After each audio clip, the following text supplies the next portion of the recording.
Welcome to Hurrdat Sports Live. I just knew at a young age I wanted to be a broadcaster, and I've been very, very fortunate and blessed to have some wonderful opportunities.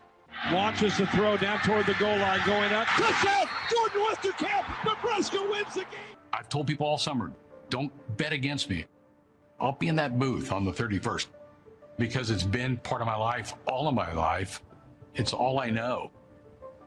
It's what gets me going every day. Students are pouring onto the field. The second time they've done that this year. They did it after the Colorado game. And now Nebraska knows they are bowl eligible. The 8-year excruciating drought is behind us. The first night they wore that hat,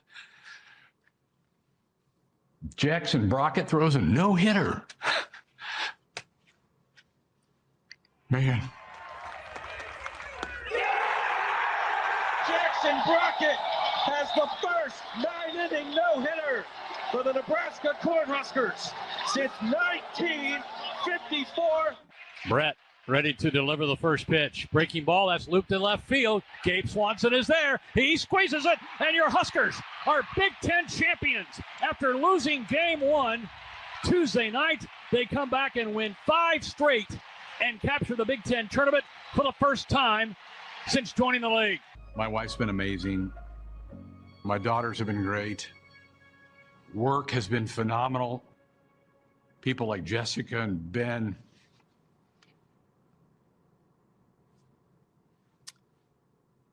I thank them, but that's not enough. They deserve more. They deserve more than that. But boy, you're catching me here. Thank you to all those people across the state who have sent letters, and I know the prayers are there. I can feel them.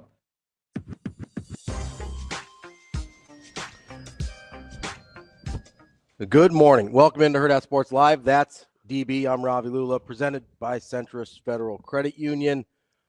Stay safe out there this morning. It's getting a little dicey out there on the roads. DB, how we doing this morning? We're okay.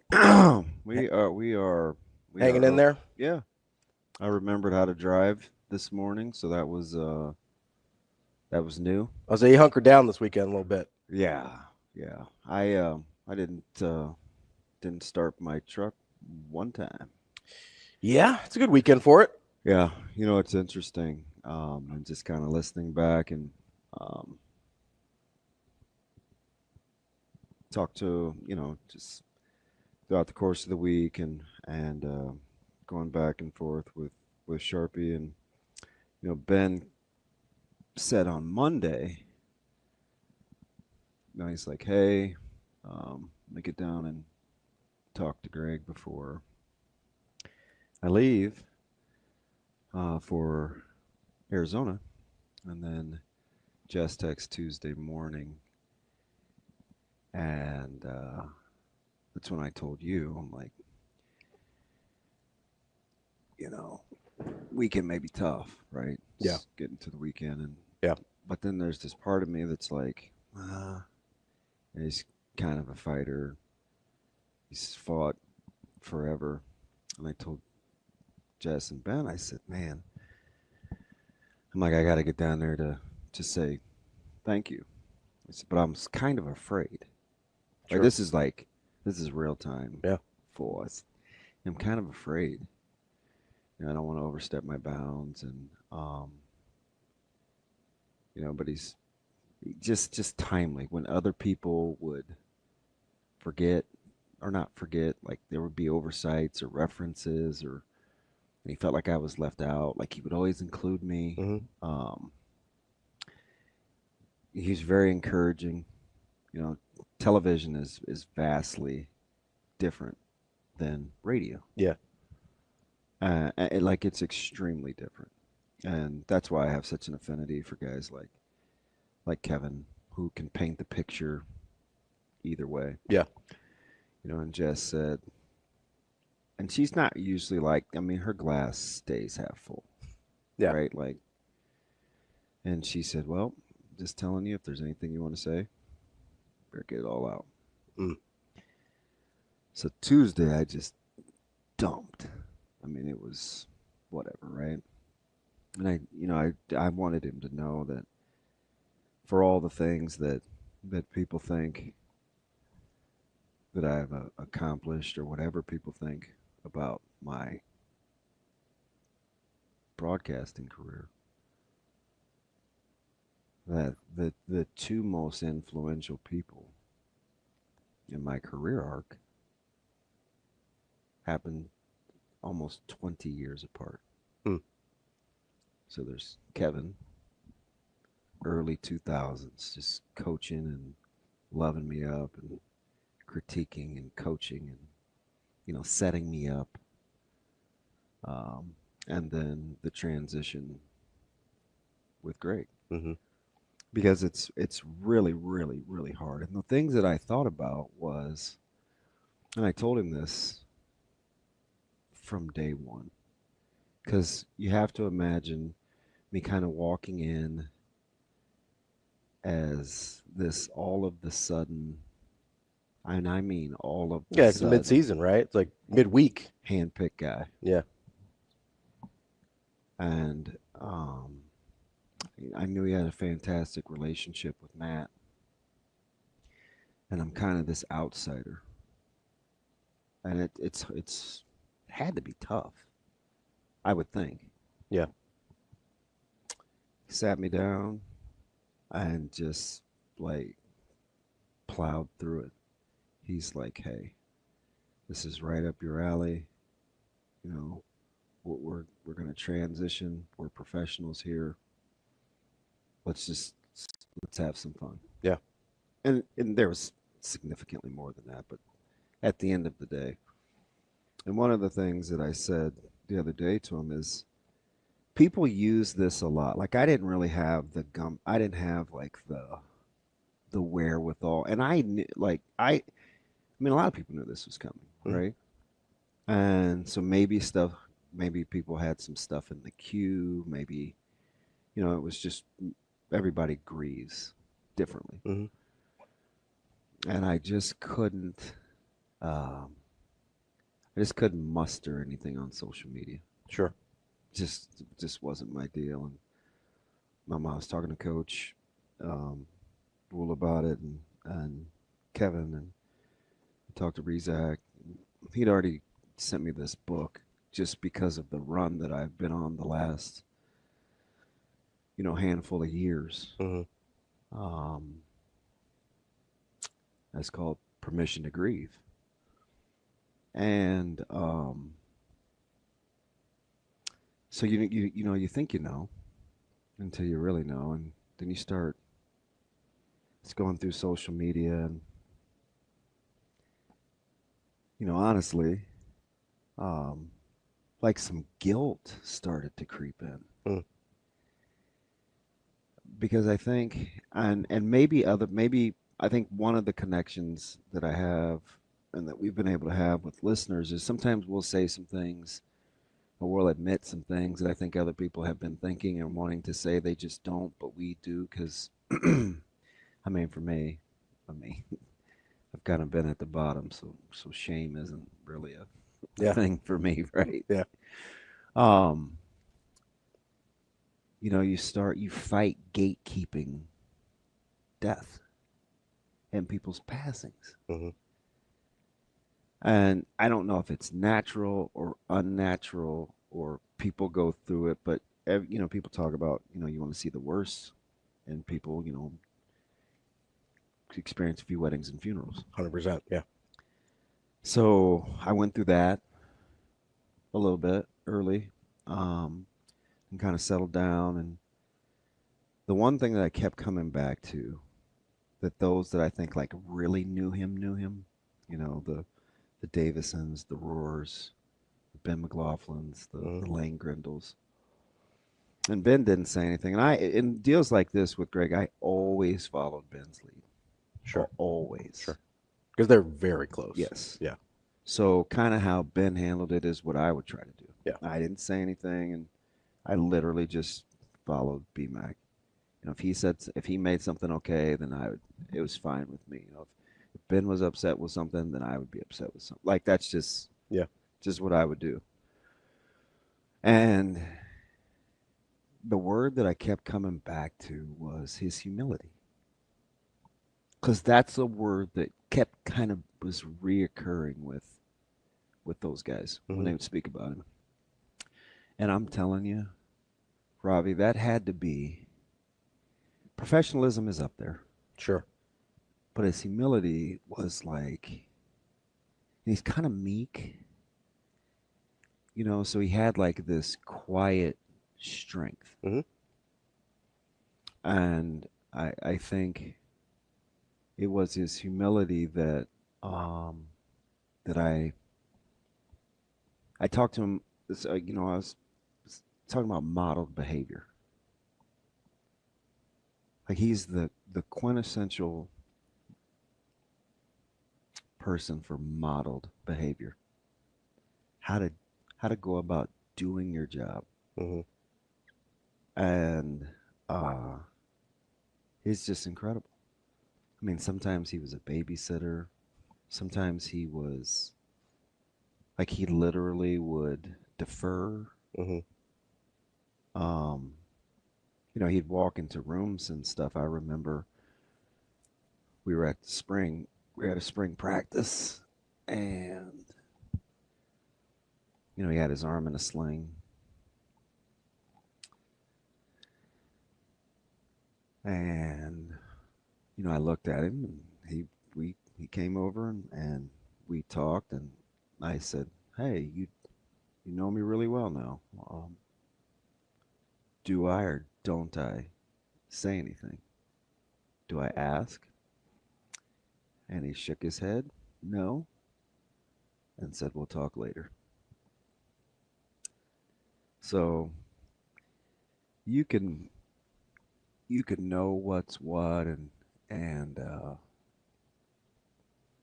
you can know something's coming, and it's just never, you just don't get enough practice reps. Yeah. You don't. And so the thing I think that I struggle with as somebody that's super competitive is at some point you'd think that I would get better. Just practice. Because that's what I'm used to. It doesn't work like that. No. So, you know, there's so many like really cool things, and there was this part of me, you know, I'd pray every day, just get to the 22nd, just get to the wedding, just get to the wedding. Yep. That's all I wanted for him, because that's all he wanted. And so, you know, to the girls, and I didn't know him very well. I'd only seen him a couple times in passing, and in particular to like Amy, just like the quiet strength. I mean, people are going to rally, and you know, she's super strong. So, you know, there's that portion that I want them to be okay. Yeah. For next week, and such a special day. And you know, I lost my dad 8 days before I got married. I was going to say, this dynamic strikes strangely close to you. It's incredible. Like, weirdly. It's incredible. And, you know, I'm not in the advice giving business, because they certainly didn't ask. And as hard as it's going to be other centered in that moment, and just be like, what would Dad want? Yeah. Is paramount. And they'll get through it. Yeah. And just, it is really, really strange. And I guess at the end of the day, one of the things that's kind of my favorite is there's this part of me because I mean the voice of the Huskers it's a thing. Yeah, it's a big deal. It's a thing. Yeah. And there was this part of me down the stretch, like the last probably year. I just was cheering for a bowl game and a good season. Yeah. So somebody that was that quality of a person and that good at his job could experience something really, really good because he had seen it all. Yeah. Since he got here. I mean, seen it all. 6, 7, 8 to now with football and baseball. He'd seen it all. Mm-hmm. And I just wanted him. I was just cheering for peace. Just peace. And, I just truly a job super well done for a good and faithful servant. The Lane Grindles, the Matt Davisons, the Ben McLaughlins, his family. It's tough. Yeah. And he's one of those guys that you're a good, like, the accolades fit. I mean, we took in a Wildcat like our very own. Didn't bat an eye at it. Nebraska fans can be tough. Yeah. Especially outsiders. Yeah. Yeah. They guard. Yeah. They Very protective. They will guard their yard. Yeah. And they took in Sharpe like a son of a gun. And that's just how you know. Just a good-natured. Yeah. Light up the room better than you. You know how many times he would like critique tape and take notes. And I told you about the whole time I thought I would listen to his opens. I'm like, how does he do this? Yeah. We'd do it every week. And he was seamless at it. And it just, I don't know, the modeled behavior is, it's how you treat coworkers. It's how you treat people. It's how you do your job. He loved his family. He was something else. And now he gets to have all the broadcasts and calls that he wants. And there's a real one, man. And all the irony of the scuttlebutt of, what the Super Bowl performance and upper and lowercase A's and all that nonsense that we sang in unison about. I think the best note in the world right now has got to be a G sharp. Right? All about G sharp. Yeah, it's obviously you and I have very different perspectives on Greg just because I didn't know him personally. And you did and got to work with him and got to be close with him. I do think there's, the only thing I really put on social media was one of the things that I love about sports is, despite, I think I only met Greg a couple times, and the only time I talked to him really was on the show when he would join us. But it gives this opportunity to make people you've either never met before or are pretty much strangers to you feel like either part of your family or really good friends.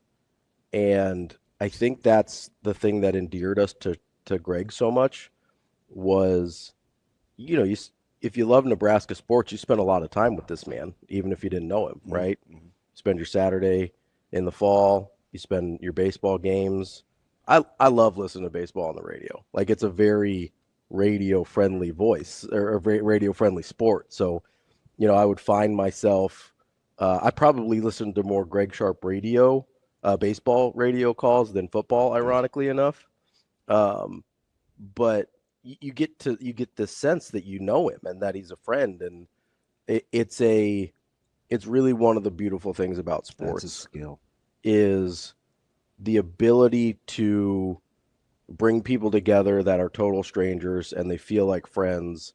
And Greg was so good at that and it sounds like he was really good at that in person too. Mm-hmm. I always got this dynamic of your guys' little crew. Like he always felt like the dad, and like that he always wanted what was best for you guys. Cause you would tell me these stories and give me a little behind the scenes of how your guys' interactions were and, how he's trying to walk you through the stadium in Minnesota.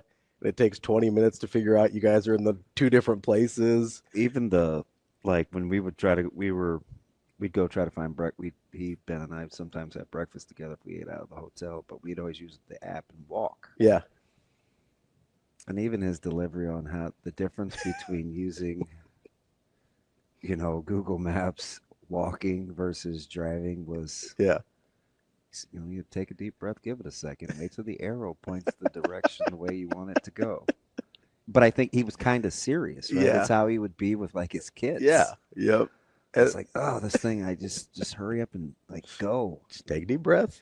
Just take a deep breath. It's like, well, you don't walk as fast as you drive, so it takes a second to, it's just who he was. But there was always this sense of like this fatherly, when he like take you guys under his wing and kind of help you out, and especially you coming in when you did. You probably identified with it a little bit because that's how he came in, right? Yep. Comes in mid-season in 2007. He probably knew how hard it was for you to make that transition because he'd done the same thing. And there's this, you could just tell this empathy from him where he wanted what he's a caregiver. He wanted what was best. He's a definite caregiver. He wanted what was best for you. He wanted what was best for the guys on the field. He wanted what was best for Jess and Ben and everybody else on the crew. And it's crazy that you can pick all of that up just through listening to him call a sporting event. Yeah. And I think that speaks to kind of his character and to the man he was. And obviously it's a huge loss for the state. I know. I remember him just giving me permission to cheer through a broadcast. Yeah. A little stuff. Yeah. He's like, let it rip. I'm like, can we high five? I mean, is there anything more DB than that? And he's like, yeah, I high five. There you go. And he, there are just so many of those cool little things. Hey, I can only open my side of the window if you want. I know you didn't bring a coat. Mm-hmm. And he would make it seem like it's okay. Yeah. Right? We're Purdue. Then the next time it was a cold weather game, he'd send me a message and he'd say, hey, no, bring a coat. And in my head, I was like, but I thought it was okay. You know what I mean? But his nature is get you through it. Yeah. Let's do better next time. Let's do better though. Yeah. It's like, it was okay this time. Yeah. Next time, bring coat. It's just little cool stuff like that, man. Well, that's the one and only Greg Sharpe. Obviously beloved, not just by those who knew him, but those who enjoyed his incredible work as well. Sam, let me ask you something, because I couldn't quite put this into words, but you've seen so much, and you've seen you've covered some voices before, and I thought one of the cool things among many about Greg was, and maybe I'm misremembering, but how quickly he seemed to have won over the fan base, which, but number one, could be difficult when, depending on where you come from. Number two, Nebraska wasn't having a ton of success on the football field at the time, and it was midstream. It was tumultuous. But by the end, it was like, he's ours. Am I misremembering that, or you think that's about right? No, you remember it well, and I'm sorry for your loss and of your friend and your partner, and I'm sure this was a hard weekend for you and for so many people who loved him and worked with him, and talk about just universal praise. Like, the words that people had for him were pretty extraordinary. No, I think Greg Sharpe, absolutely won people over with the kind of person he is. and just the way he called games. I think he has an incredible voice, and so like he could just use his voice to call anything.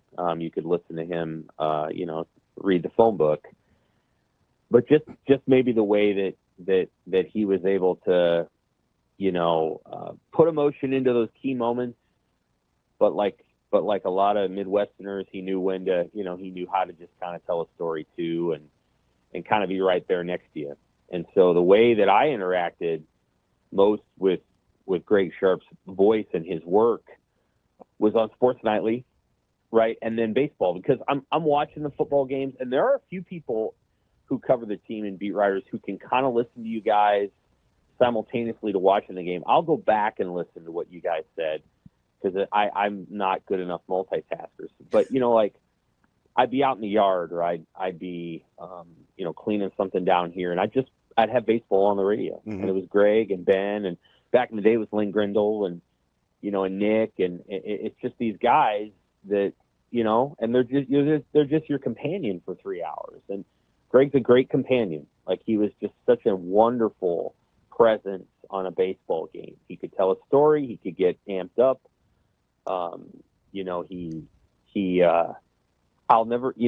I remember a game that Nebraska lost, and they lost on a home run, and the way he announced it at the end, he wasn't like harsh or anything. He just said, "My goodness."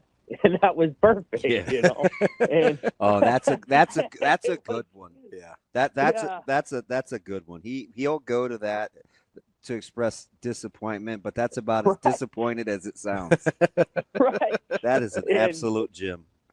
Yeah. So My goodness. He did that, and he just had a gift for being able to say so much with only a few words and the inflection of his voice, and the really good ones are able to do that. And so, that's much of what I remember. Of course, anytime you would see him, a brief conversation was a warm one.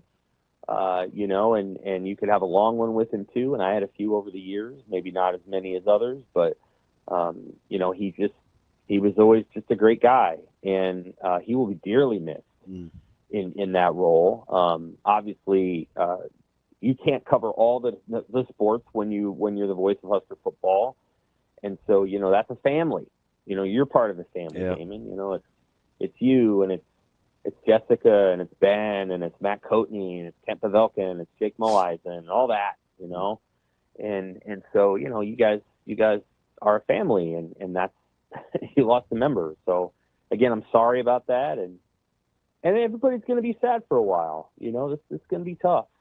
I don't know how they plan on handling the spring event, or if it'll even be broadcast on the radio. But that's going to be a tough moment.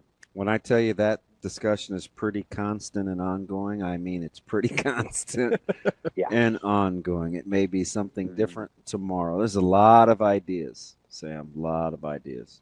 Yeah. It's funny that Shane played the Colorado clip, the Tommy Hill pick six with Sharpe, because when you were talking about, hey, I just really wanted a good season and a bowl game or whatever, the first thing I thought was, man, Colorado felt like it used to. Mm-hmm. Like that Colorado game felt like it used to. And I'm thrilled he got to experience that again. Because obviously he had his best year was probably 2009 with Sue.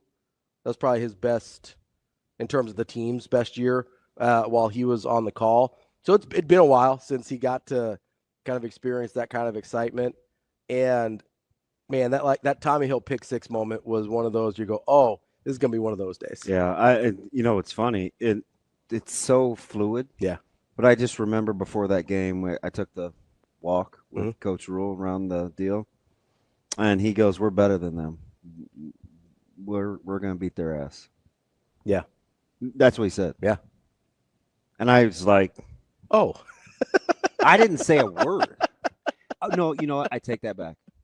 I think I whispered to Benny Mack. I think I went back upstairs because I was on the field, and he was upstairs because he's the only reason him and Josh Hilkeman and Russ. So there's a couple people back at the studio, at gate 21, or is it gate 18?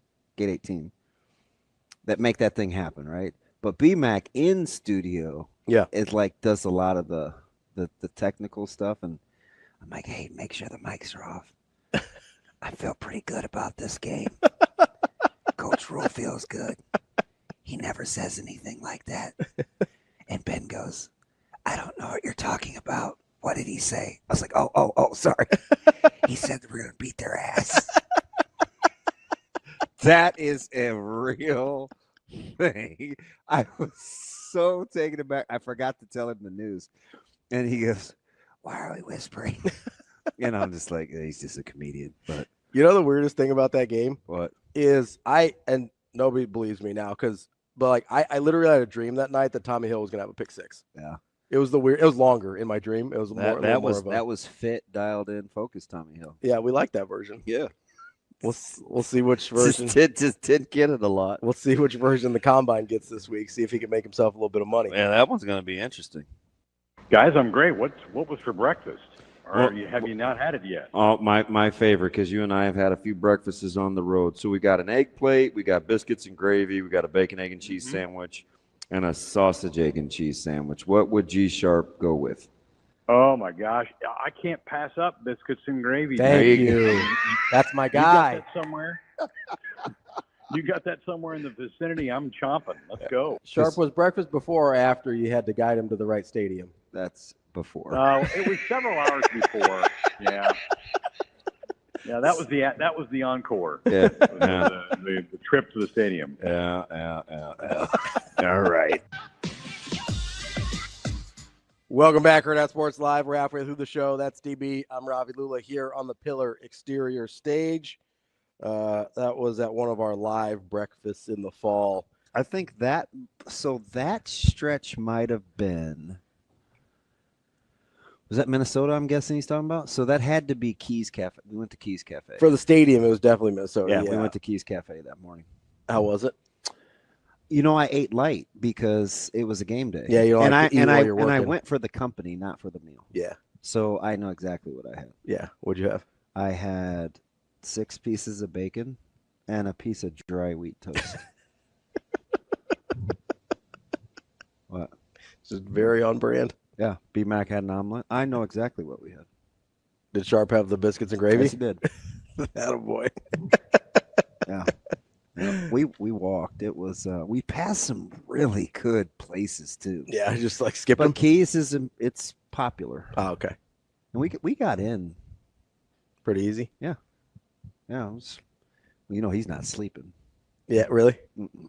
No, Sharpe's up. Really? Yeah. Biscuits and gravy is my go-to. I can't remember where we were, but it might have been Purdue. And I came down. I always scope out the treadmill.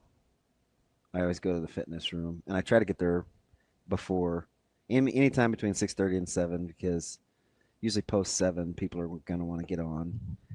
6:30 I got a good window to use what I want. Mm-hmm. So I walk downstairs, and he's sitting at the table, like fully dressed, sitting at the table with his mic set up. And it's probably 6:40. And I'm like, what are you doing? And he said, I'm waiting on Coach Joseph to come down. I want to get the pregame out of the way so he can attack his day. Because, Mickey was kind of first starting. Yeah.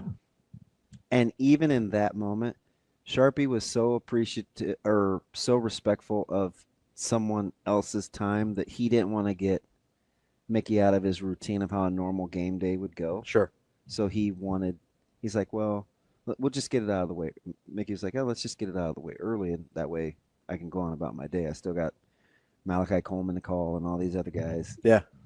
And Sharpie obliged. I'm like, that's just to make it easier on Mickey's transition too. Yeah. Yeah. Right. Like, hey, what works for you? It's caretaker. He's a caretaker. Well, I'll not forget that. Yeah. It's just little stuff he does. For sure. And that's usually, at the end of the day, that's usually what you remember, right? I mean, he'd say, that's the team space. We don't need to eat. Let's go do our own thing. Yeah. Like, that's just who he is. It was Saturday. Like, going into that Nebraska baseball game Saturday night against Vanderbilt. It was one of those where you're kind of just sitting there and you're like, I know it probably doesn't really matter, but please let this baseball team win today. Yeah. And obviously they did. They took 2 out of the 3 in Arizona. Got that win over 16th ranked Vanderbilt. That's a good win. It was a well played game, and Irvine's tough. I mean, Irvine's really good. So, and I was surprised Nebraska was favored. Mm-hmm. Irvine's really good. I mean, it's the only team that was in the postseason last year that had 20 wins at home and on the road. Yeah. Their pitching is better than a year ago. Yeah. I was surprised Nebraska was favored on Friday. Especially because they've been, like you see, Irvine's been good for a little while. Yeah. So they're not really sort of, they shouldn't surprise people. Yeah. But maybe it's a brand name thing with Nebraska that you get the benefit of the doubt, or you're looking at the rankings and you're like, oh, well, Nebraska's ranked. And I mean, Mason came in pretty highly touted, though. Yeah. Just on the struggle bus early, but the bounce back against Vandy, and then they handled business against San Diego. Yep. Not a bad weekend for the conference, I guess. I mean, Michigan walked off Virginia. Mm-hmm. But we'll see how good that the conference is as a whole. But yeah, and they'll be back at it again today, staying in Arizona for an extra day and catching up with GCU. 2 of the greater. Obviously Ben's Open mm-hmm.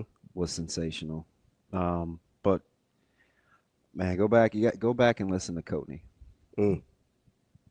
It was really good. Yeah. Yeah, and I'm not surprised at Benny Max just because, and he surprised me with one. It was the first broadcast Sharpe missed. Mm-hmm.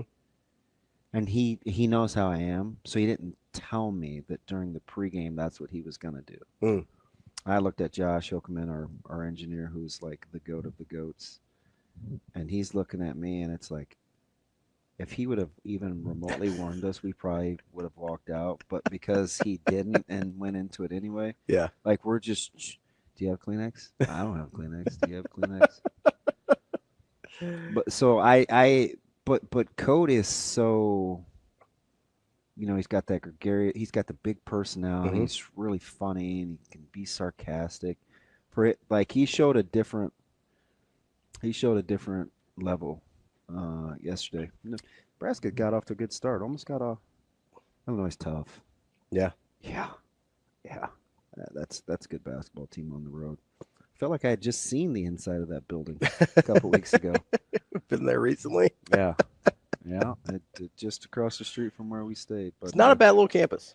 No, it's okay. It's not bad. It's okay. Like I went for a walk that morning. It was freezing the morning of the Buckus, and one turn put me like on the back stretch of Nebraska's East Campus. If I would have gone left and not right, I wouldn't have been in kind of like the ag back part. Mm-hmm. I could have stayed kind of on, I don't know, it's not even really a strip. I mean, there's railroad tracks. And I say little campus. It's actually very spread out. It's so when we came back and we rode the golf cart back that night, I was like, shoot, I should have walked that way in the morning. Mm-hmm. That had given me a different vantage point. Yeah. Because there wasn't a ton to see. No, there are like stretches of it that kind of look like your typical picturesque college campus and town or whatever.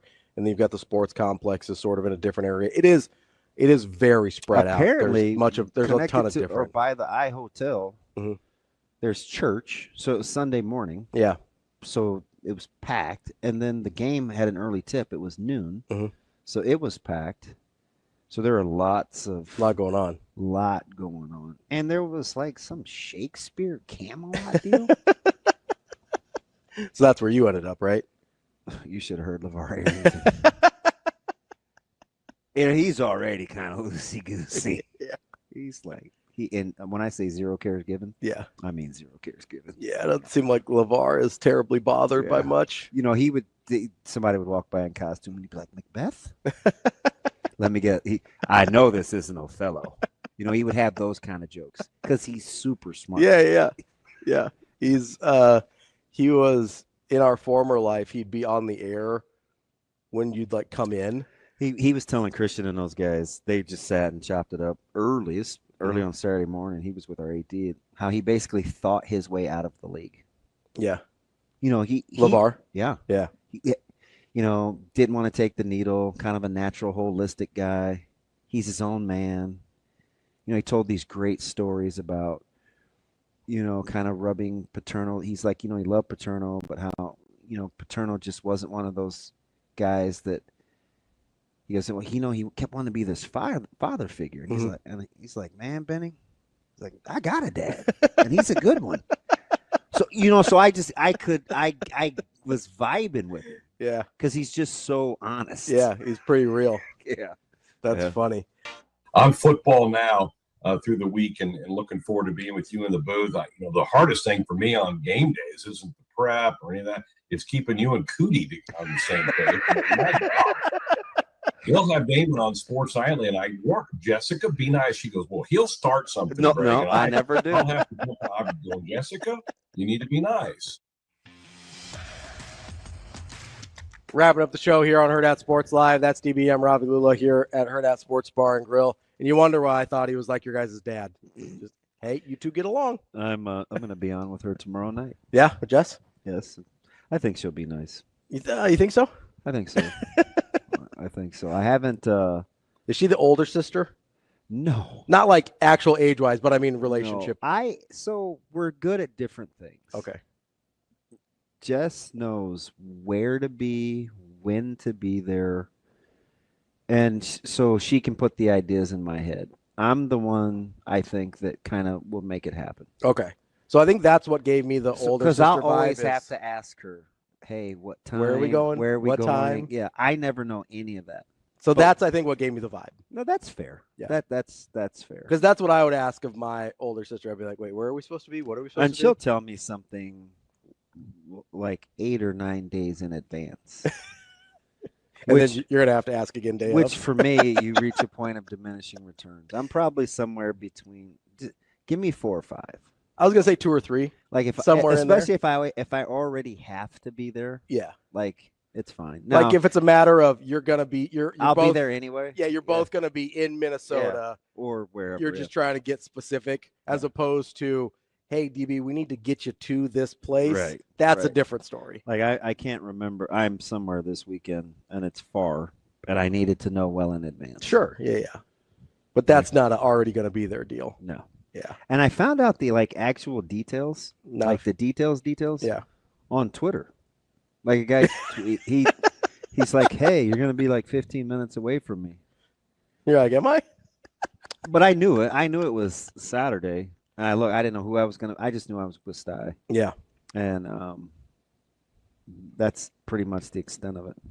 Yeah. But now I know the details. I had to blow up the flyer on on your phone. Just I did. I was like, okay, 4:30 to 7:30. I got it. This is what we're doing. Yeah. All right. And I just saw Sty at Calvin's funeral, but that wasn't near the time or the place to shore up You'd be like, work details. Yeah, can I get the itinerary there? Yeah. What? Where is he? Is he still around town? Sty? Yeah. Yeah, he's still working for the university. Oh, okay. Yeah, I see him. So about every 2 or 3 trips, he'll have some huge donors on the plane. Sure. So he still does good work. Those are Sty's guys. Yeah. Yeah.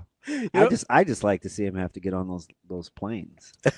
It's a little tight squeeze. Well, it's not often he's going to be like a regular sized guy, but with some of those linemen, he looks like a regular sized guy, even though he's a monster.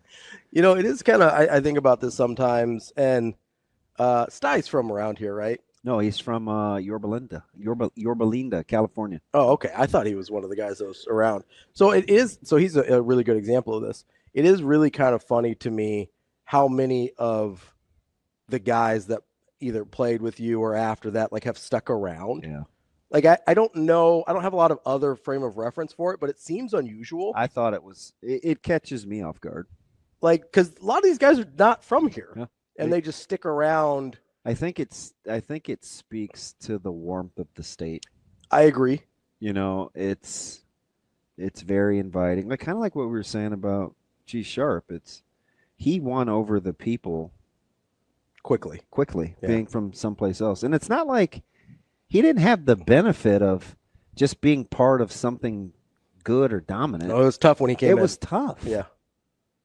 Like he had to seriously weather the storm. Because he came in halfway through Look at the baseball Callahan's coaches last year, right? Look at the baseball coaches. Yeah. That wasn't easy either. Yeah, it wasn't all rainbow and butterflies. On the heels of playing in a CWS. Yeah, just a couple years before that, right? Like it wasn't nearly as long ago when he started as it seems now. That's why I'm saying, and sometimes we can be hard on those people because everything else is bad, and negative. So you do the association. I never had that problem. Yeah, that is one of the things that I find most unusual is how beloved he is, considering he didn't really preside over a great time. And for either program, and really. you know the other thing. What's that? He never had to be out in front. He never had to be out in front. What do you mean? He didn't like introduce his presence. Oh, it didn't need to be about him. Yeah. Oh, okay. Yeah. Okay. And he never had the mic. Like it's just for a guy that made a living behind the mic. He didn't have to have it in front of his face for you to be drawn to him. Yeah. That is a unique skill. I'm just telling, like walk through it in your. Believe me, I spent fair enough time. Walk through it in your head about like the power and the magnitude of what he was able to accomplish to impact people's lives, speaking to them indirectly.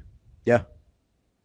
I mean, it's again, wasn't like didn't get the benefit from a feel good. Everybody was all in. Hey, welcome to the family. We're having no. It was tough. Yeah, it wasn't during the paradise portion of the programs. I have a one other clip I'd like to play. What do you got? That I clipped out from when he was on the show.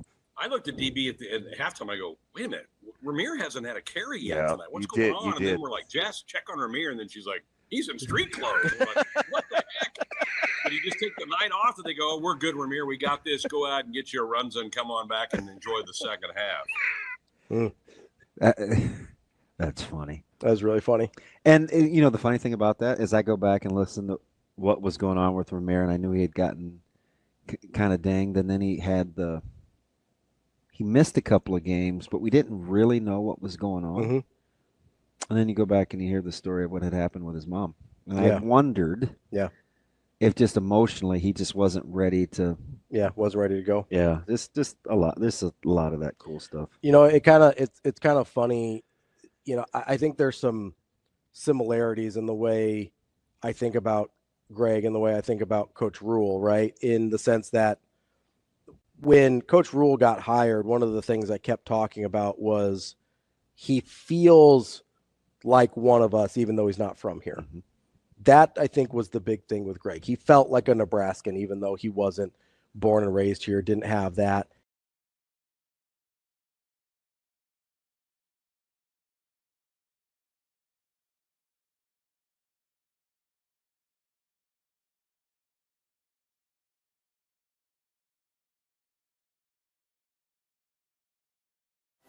Imagine your first dream home and the feeling of walking inside for the first time.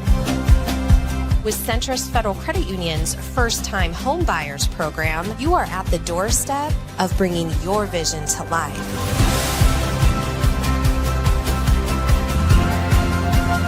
Welcome home. From your neighborhood mortgage experts, Centrist Federal Credit Union. We are where you are.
Johnson went back, comes in, she makes the catch, and it's a chance for a game-winning double play. That's how it ends. The Arkansas Razorbacks are headed back to Super Regionals. What kind of goes through your mind as you're preparing to give that final speech? It's the worst speech of all time because you don't want to rehearse it because then it sounds like you knew it was coming. It was 12-0. Like we were kind of anticipating, okay, like this is gonna end tonight. Like nobody wants it to, but it's going to. 10, 20 years down the road, the wins and losses, you don't remember them. All the success is great and it is very memorable, and those are part of the good memories, but I think the time we have together on the bus, in the locker room, at practice, on the field, are what lasts a lifetime. You just go out there and you look those kids in their eyes and try to articulate to them how much they mean to you and this program. And then when you finish and you stand there and watch everybody, and it's hard. I mean, there's no other way to put it.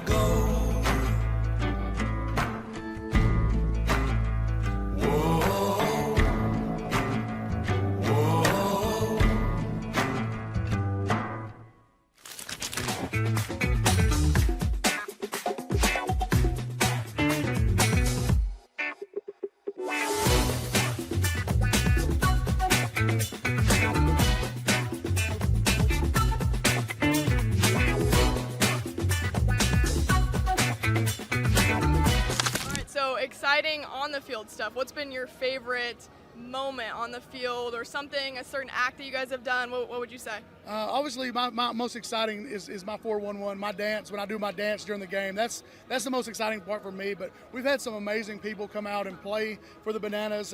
We've had Dirks Bentley, which that guy's amazing in his own right. He's so humble, such a great guy, and I can't wait to hang out with him after the season's over. But we've had major league players come out and just like, man, this is the most fun I've had on a baseball field ever.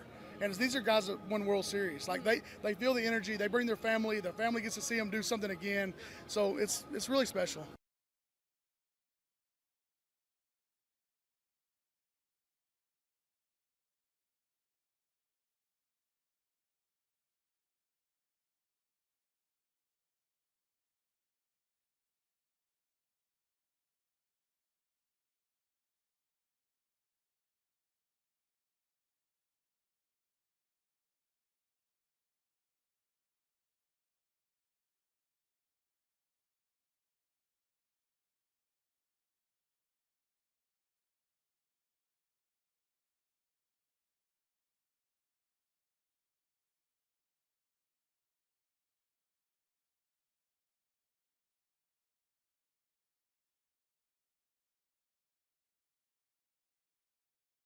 Jess, let's move to Nebraska a little bit here. So obviously DB's been heading down early out of the show to Lincoln the last couple of days. You guys are going through this process of trying to find a new voice of Nebraska football as over the last couple of weeks here. I mean, obviously it's been going on for a long time, but we're kind of in the last few weeks, it seems, of the process. As you go through this, do you kind of get a sense, and you don't have to give me specifics about people or anything like that, just generally the process, like, have you gotten a sense of how important this role is, not just for what you guys do, which obviously the chemistry and everything is really important, but just to what that figure and person means kind of to the entire state, and how has that sort of impacted your process as you go through this? Yeah, absolutely. I mean, it's a big role, and those are big shoes to fill, and so I don't think anybody is shying away from that fact as we're having these kinds of conversations. And what I've appreciated is, we've talked to a lot of people from across the country. There's a lot of interest in this job. I mean, this is a dream job for a broadcaster, being the voice of Nebraska. And so there's a lot of interest in it. But what I've really appreciated is, pretty much unsolicited, almost every single person that we talked to brought up Greg and how much they respected Greg, and they understand, the task of stepping into that role. And just, it's not going to be an easy thing for whoever it is, because Greg was here for 17 years and he's the voice of the Huskers, and he was so loved. And so I think people are aware of the situation, but they've been so kind and thoughtful about, just sentiments on Greg, and just, a number of them, a couple of them said, hey, I wish this wasn't the case, that we're having these conversations right now, because you would hope that it was not in this kind of situation. But so I think people understand that what the situation is, and certainly there's a lot of great respect for what Greg did. But yeah, I mean, and it's not just calling football games. You're on a lot of different programming, and you're emceeing events, and it's this is that's another kind of conversation that it has been had. This is when you come to Nebraska, it's different. You can think but you don't know till you get here. I mean, I've said that a number of times since coming from Oklahoma, that I felt like I had a good perception of what it is like here, but you just don't know till you're here. And so I think that's another part of it too, is just making sure that people are aware of just how big this role is, and making sure that we get somebody that can absolutely fulfill all of those needs, and can represent and be that extension of the athletics department, but be that kind of voice of the Huskers that I think the state is looking for. Jess, there's obviously the pressure of having to be the one that replaces Greg, but there's probably pressure on you and the part of the selection committee and whoever's a part of this process as well, that it's the voice of a generation of Husker fans, because Greg was my generation growing up. Like he was mine that when I was in elementary school, middle school, high school, college, and even the beginning of my adult life, that's who I listened to on Husker game days. I'm sure Ravi remembers who was Mine on was him. Kent Pavelka. And so Kent Pavelka, and I remember who my parents would talk about, for them. Is there that level of pressure on you that it's not necessarily just we want to find the big booming voice or that right voice or tenor, but it's also the personality and it's everything else that kind of goes into it, kind of like what you were just saying? Yeah, I mean, there's a lot of layers to it, right? And you've got to check a lot of boxes. And so, that's kind of what we've gone into it as, is knowing that there's more than just one hat that you got to wear, and just the magnitude of the role. And so, I mean, it's, I don't know if I'd call it pressure, because, I mean, again, we've had a lot of great people and from across the country interested in this job that, I think we've got some good candidates so that have put their name in the hat. So I'm excited to see how the process unfolds. And I'm, it's been, I'll be honest, it's been hard. I'm going to get emotional again, but it's kind of the reality. We made it through a football season last year with Greg. So this is the first football season that we actually don't have him. So it's just kind of been, a little bit, I think, for all of us, I think we all have kind of, as we go through this, it's just kind of hits you a little bit, the realization that it is going to be different. And so, yeah, there's a lot of layers to it, a lot of emotions. It's been emotional for me. I think it's been emotional for a number of people that have been involved in the process. But, I hope that, and I think we will, get the right guy in here that Husker Nation can fall in love with, just like they have Greg. Jess, a lot going on this weekend. Obviously, you guys have this interview process you guys have been doing this week as well, but a lot going on this weekend, whether it was the 7-on-7, whether it was the huddle event that was going on as well, but also something I know was flying under the radar a little bit, but we saw some clips out on social media, was the girls' flag football camp as well. What did you get to experience through that as you kind of watched that play out?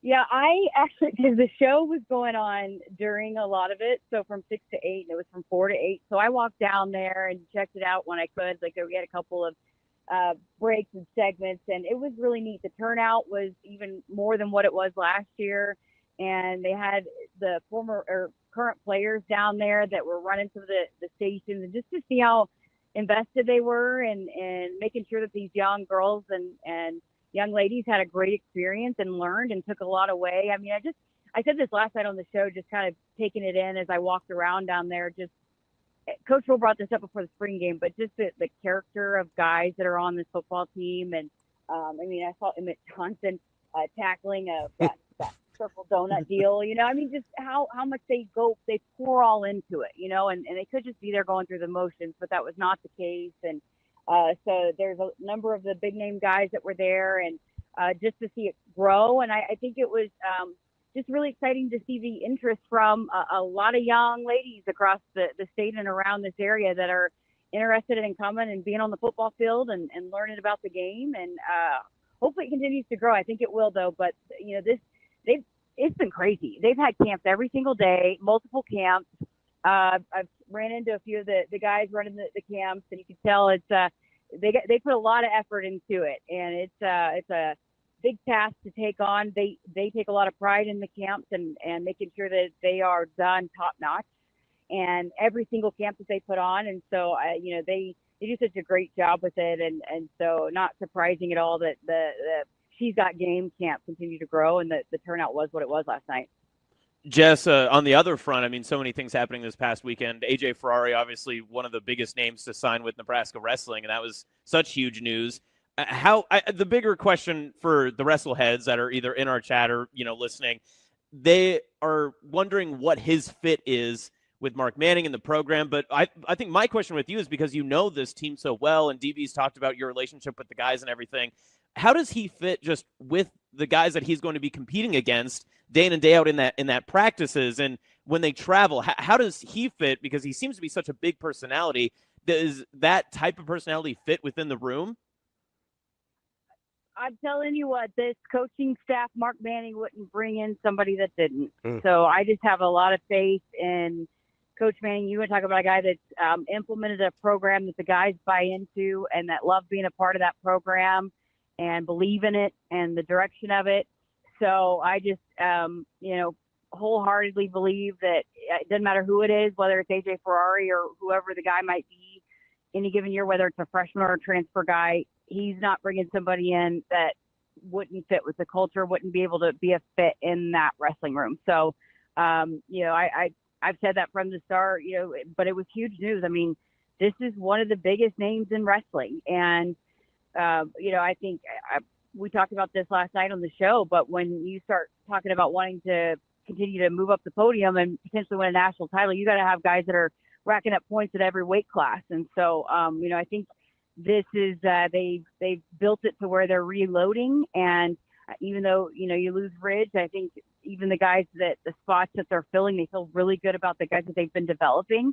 And so there's a lot of excitement around this program. And, Josh Hilkelman, who's our producer, who's been here a long time, we were talking about this, it seems like there's a lot of excitement and interest in this program. And he said, go back to when Jordan Burroughs was here, it was like a lot of excitement and interest in one guy, but this has been about the most excitement for overall program in a while. So you can feel it, and I think this certainly adds to that excitement with AJ. But yeah, it's gonna be fun to see how it all works out and how he fits in and how it helps him to grow and develop, because that's what Coach Manning is about. Much like this, the messaging you hear from the football program, they're about making sure that the young men leave better than when they came in, that they are making sure that they are ready for the world when they leave there and for whatever comes next. And so I'm excited to see how it all works out for the program. But I know that AJ's flying in tonight. He'll be in Lincoln tonight, and I'm hoping to sit down and chat with him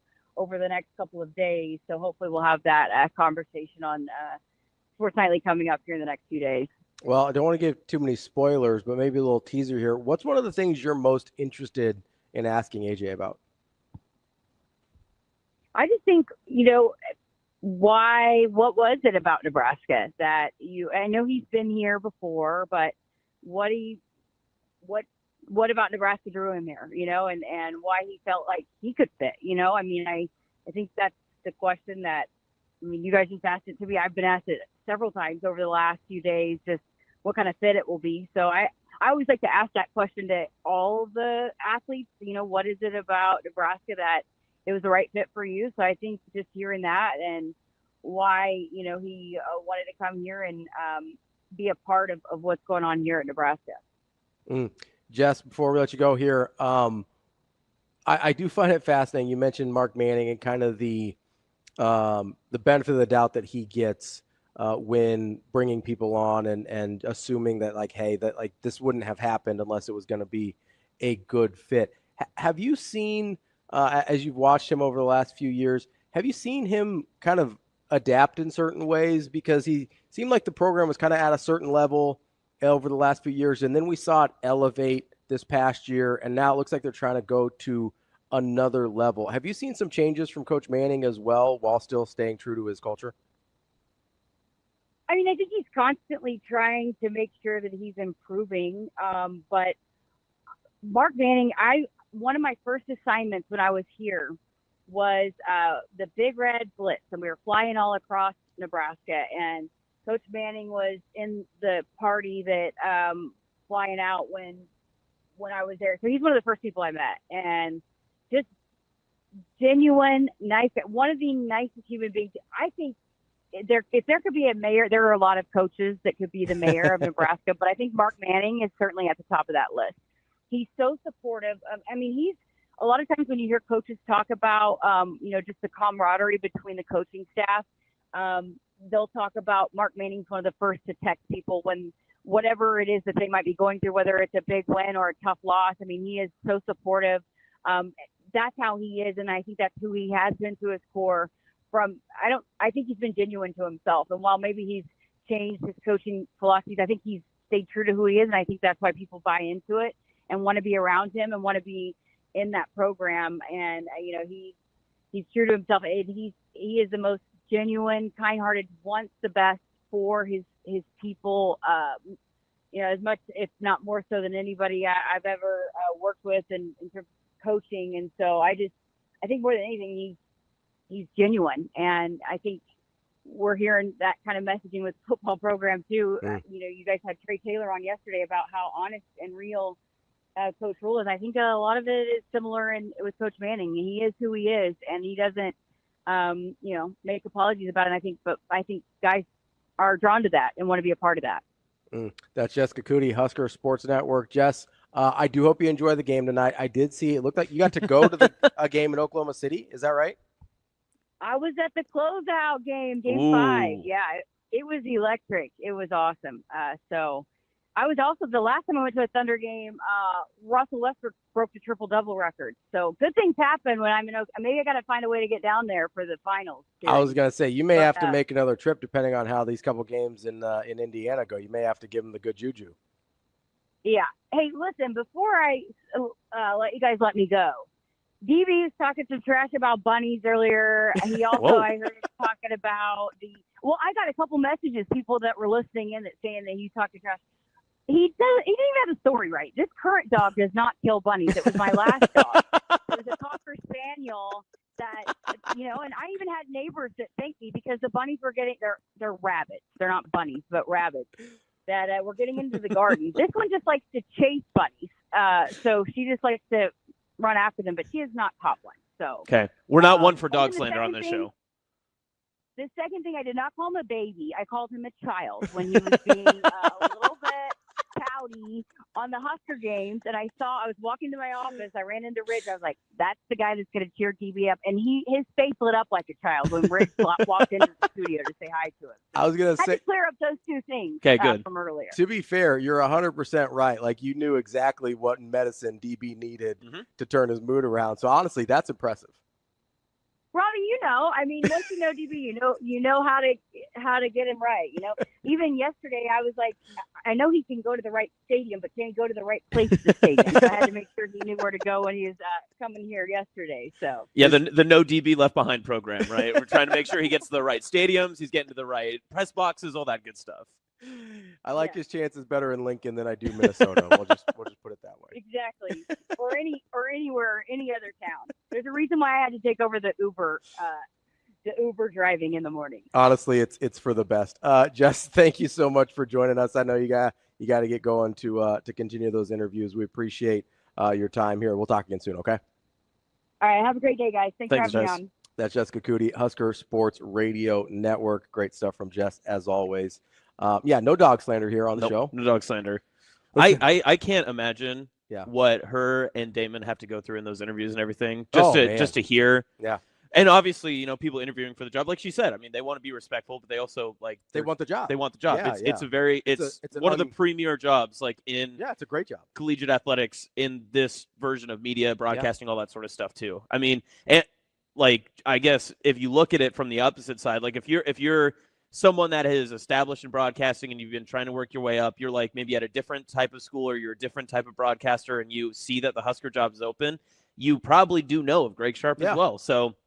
I mean, it's just, I can't imagine just hearing that like over and over again. But then it's part of that process. Mm-hmm. So I mean, I felt bad that we were making her a little emotional there, but I did wonder how difficult this was for them as they, like, you know, there's certain times when you lose somebody where it like feels more real kind of along the way. I have to imagine this is one of the times that it feels the most real that Greg's actually gone because they're trying to find someone to replace him, you know, like that has to be incredibly challenging for them as they worked obviously really, really closely with Greg and just everything you know about him. He was, you know, this just lovely human being that you work with him for any amount of time at all. And it's, he has an impact on your life. So it is, like, I had been wondering about that, where it's like, this has to be one of those times where it really hits you that he's gone. Yeah, right. And that's got to be just really hard. And who knows how long this process has been going. I mean, it's probably been going on for some time. Yeah, but I imagine months. But it is one of those where it's just like, you never want to start this process, right? Like but you have to at some football point. season does come around, and you do have to find that and everything. So yeah, I just can't imagine. Like, my heart goes out to them, but for sure. And also whoever does get picked, candidate that they have, it's a lot of pressure. Good luck. And very much. And I mean that sincerely. Like, I know I'm a pot stirrer, as I've been told, but like sincerely, like very much good luck. Slightly because sarcastic. A little bit, but it is one of those that. Oh, it's a huge job to fill. Yeah. And not just because of how good he was at the actual job, which he was, but also just because of A, how we felt about him, and then B, obviously how his time ended, both as, you know, a human being and as the broadcaster here. It is so emotional and so, like, it's going to be really, really difficult.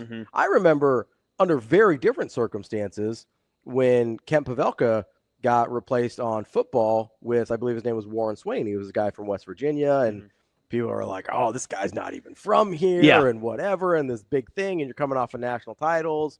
And I mean, I was upset. I remember I still hear, I can't watch a Tommy Frazier highlight without hearing Kent in my ear go, touchdown, touchdown, touchdown, Tommy Frazier. Like, and do it the whole thing, right? And so, and that's leaving under much less dramatic circumstances, or not having the job under much less dramatic circumstances, obviously, than we've got here with Greg. And so I do think people are going to do their best to give the next guy a chance, but it's going to be hard. Yeah. Like, it's going to be really challenging. And it will be, it's one of those things too, that, like, I mean, how many times was Greg Sharpe in your car? How many times was Greg, you know, at home with you? How many times were you scrolling through something on your phone over the past decade of the new social media booms and all that other stuff, where we got to hear Greg's call? If you were at the stadium, you didn't get to listen, but then you heard it later. Yeah. And then, of course, like, they do a great job on Sports Nightly talking and including all of these different highlights and all that sort of stuff too. So you got to hear it constantly. I mean, his voice was constantly around. And then, it's honestly, just, for me, the big one was baseball this year. Yeah. Oh, 100%. I consume, because of how weird Big Ten broadcasting schedules are with TV. And a lot of times I like listening to baseball, like, on the radio calls. Baseball's a great radio sport. It's a great throw up, like, in your kitchen or something, and do a lot of other stuff, and you can pay attention. You're just like, yep, I like that. I like to mow while I'm listening to baseball games. Same. Like, it's really easy. It keeps my mind off of what I'm doing, and you can still pay attention to what's going on. So I can't tell you how many times I'm listening to Greg Sharpe just while I'm mowing my lawn doing baseball games. And so, like, that's the one to me where it was kind of challenging this year. Like, I had a hard time listening to some of the broadcasts because it's just like, feels like Greg should be there with and not me. because of the quality of the broadcast. No, Ben because and Nick were great. Yeah, like, they're terrific. I love Benny Mac. I don't know Nick as well, just because we haven't talked to him as much. Although our paths have crossed for a long time. He ironically was an assistant baseball coach at Miller North when I was there. Our paths have crossed for a long time, but I feel like I know Benny Mac better just because we've talked to him a lot. It's like that friend or family member that you can't call for, like, whatever reason, right? Yeah. Like, I know. I was talking to, I think I was talking to, like, my parents about it. And I remember, like, when Greg passed away, I was trying to, like, kind of explain all this, because Greg was great to me, and, like, small term stuff. I knew him loosely, but I was on the younger side. And of course, when you're in Nebraska and you want to be like a sports broadcaster, you email Greg Sharpe and you're like, hey, can you listen to this? Like, what do you think? And there's no reason he needed to listen to like my rinky dink stuff, but he did. And he would always like send critiques back, and he'd always do that. Yeah. And he, I had like interviewed for a position that had been open like last year or a year and a half ago at the Husker Radio Network. When I got to meet Jess, I got to meet Greg and everything. And he was like, oh, I do remember. I remember you like sending me a bunch of emails. And I was like, I'm so sorry I bothered you with that. But it was so weird. Like when he had passed away, I was like telling my mom about it. And I was like, it is odd because it feels like I can't, like you can't talk to him anymore. But yet he was the one always talking to us. Yeah. And so it's just that weird, like, just that There's odd feeling in your gut where you just don't know, like you don't know how to express it. Yeah. Something's just missing, right? Yeah. And that is really that's going to be, I think, the hardest part for a lot of people. You could hear it in Jess's voice as she talked about going through this upcoming football season without Greg. Like you can tell it's going to be really challenging for people. And I do appreciate how diligently they're kind of working through this. And I'm sure they'll pick a great candidate, and I'm sure we'll end up loving him. But it's going to be a hard first year without him. Yeah, and for sure. And it'll be interesting to see the role that whoever it is, whatever the role is, you know, whether they fill in, you know, for the network, all that kind of stuff. And when they start, are they going to start, you know, Big Ten media days? How much time they, you know, will they have to move if it's somebody from somewhere else in the nation? So it'll be an interesting process to see as we go over the next month.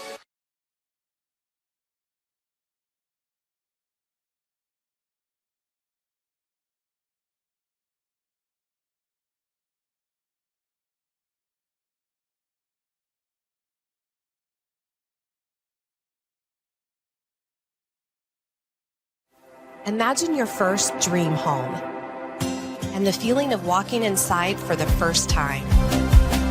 With Centrist Federal Credit Union's First Time Home Buyers program, you are at the doorstep of bringing your vision to life.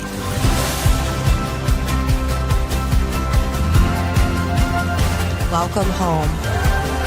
From your neighborhood mortgage experts, Centrist Federal Credit Union. We are where you are.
Went back, comes in, she makes the catch, and it's a chance for a game-winning double play.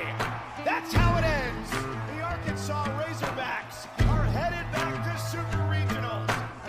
What kind of goes through your mind as you're preparing to give that final speech? It's the worst speech of all time because you don't want to rehearse it because then it sounds like you knew it was coming.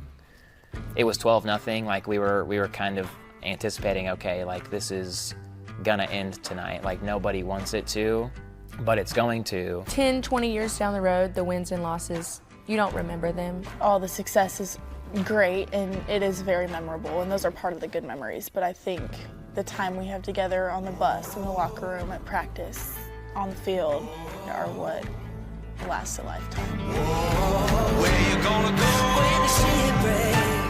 You just go out there and you look those kids in their eyes and try to articulate to them how much they mean to you and this program. And then when you finish and you stand there and watch everybody, and it's hard. I mean, there's no other way to put it.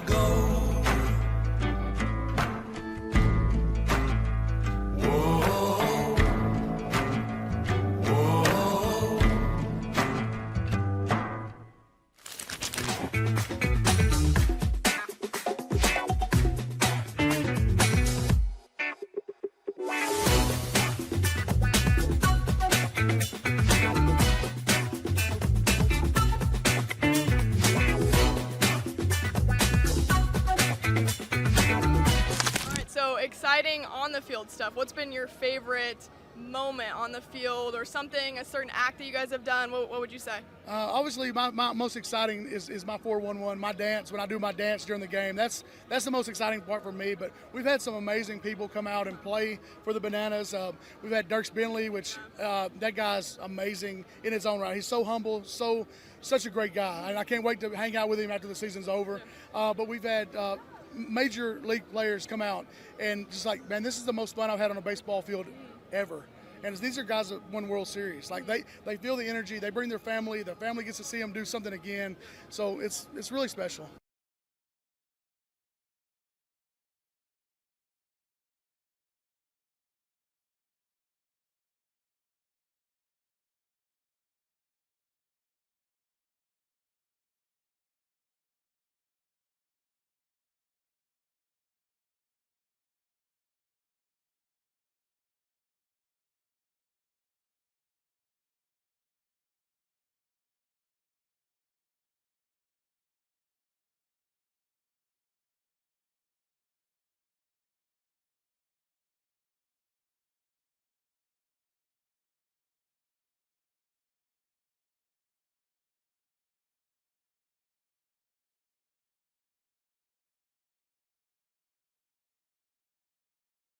I'm hearing a lot of people talk about this, and we don't know anything really. As the general public, we don't know anything about Kyle Crooks yet, right? I mean, we know he was in Florida for 8 years. That's about all we know, right? Yeah. People still seem to have a lot of opinions about a thing they don't know anything about. Although I will say his list of references pretty good was incredible. It was, and a lot of time, and people are different with using references. Mm-hmm. Some people use them, some people don't. You're obviously going to call people that say good things about you, probably. But fudge, just like, yeah. I mean, if you're going to pick up the phone and call Iron Eagle and say, "Hey," it's a pretty good one to have. Yeah, it's just is. Yeah. Right. But anyway, I just was thinking about the voice and listening to the tapes a couple months ago versus the guys that they flew in. Mm-hmm. A lot of people have a good voice. Do you remember him standing out when you're listening to tapes? Yeah, there were I think 4, maybe 5. Yeah. There was a 5th that I liked. And I think 3 of the 5 of us were like, probably needs to make the cut. Yeah. Now came with some different things, right, that we'd have to negotiate. But yeah, I remember the voice clearly. Yeah. Clearly.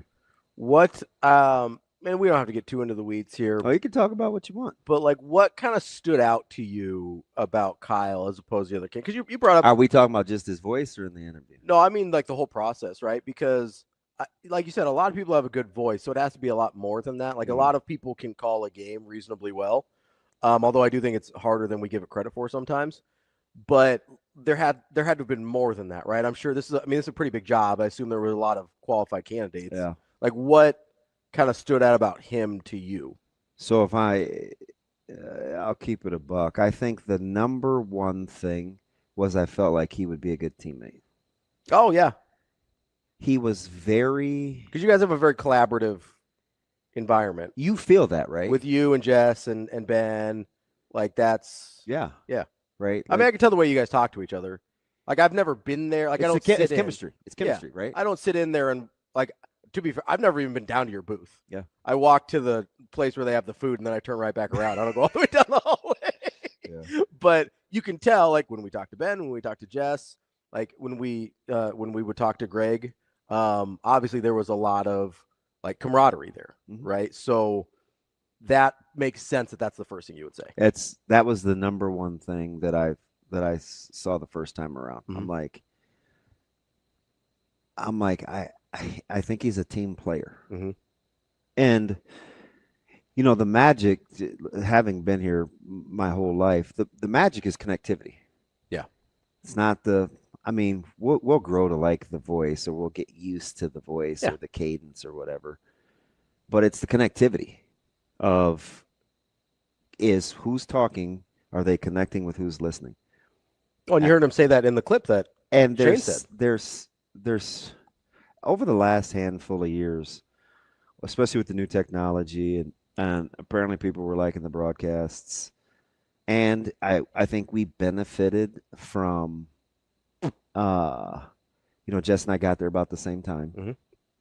I think we benefited from Nebraska being on some networks and on some games where fans had kind of grown to not like. Oh, the television announcers? Yeah. So they switched to you. So we were for the audio. we were fortunate. Yeah.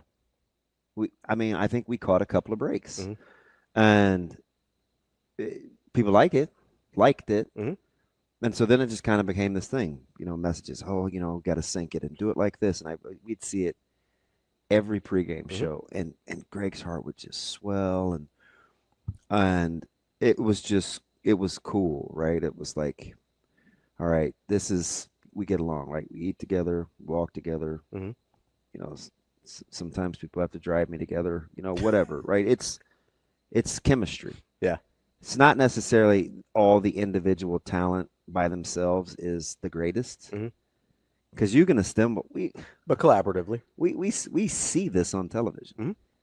We see people go for names, and they miss the chemistry. It's ESPN versus Inside the NBA. Like it just doesn't 100%. ESPN's been trying to compete with that show for 2 decades. You maybe can get a better analyst. You maybe can get a better voice. You maybe can get a better facilitator individually.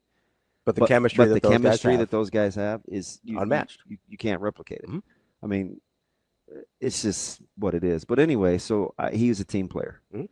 I'm kind of whispering to the crew. I'm like, man, I think we can get along. Like that's the start. The tape was the tape. His voice was sensational. A couple of things behind the scenes is he's exceptionally creative. Okay. He's very good as an engineer too. Oh, that's helpful. It's incredible. He's talented. He's smart. Like he could look at this board and be just fine by himself.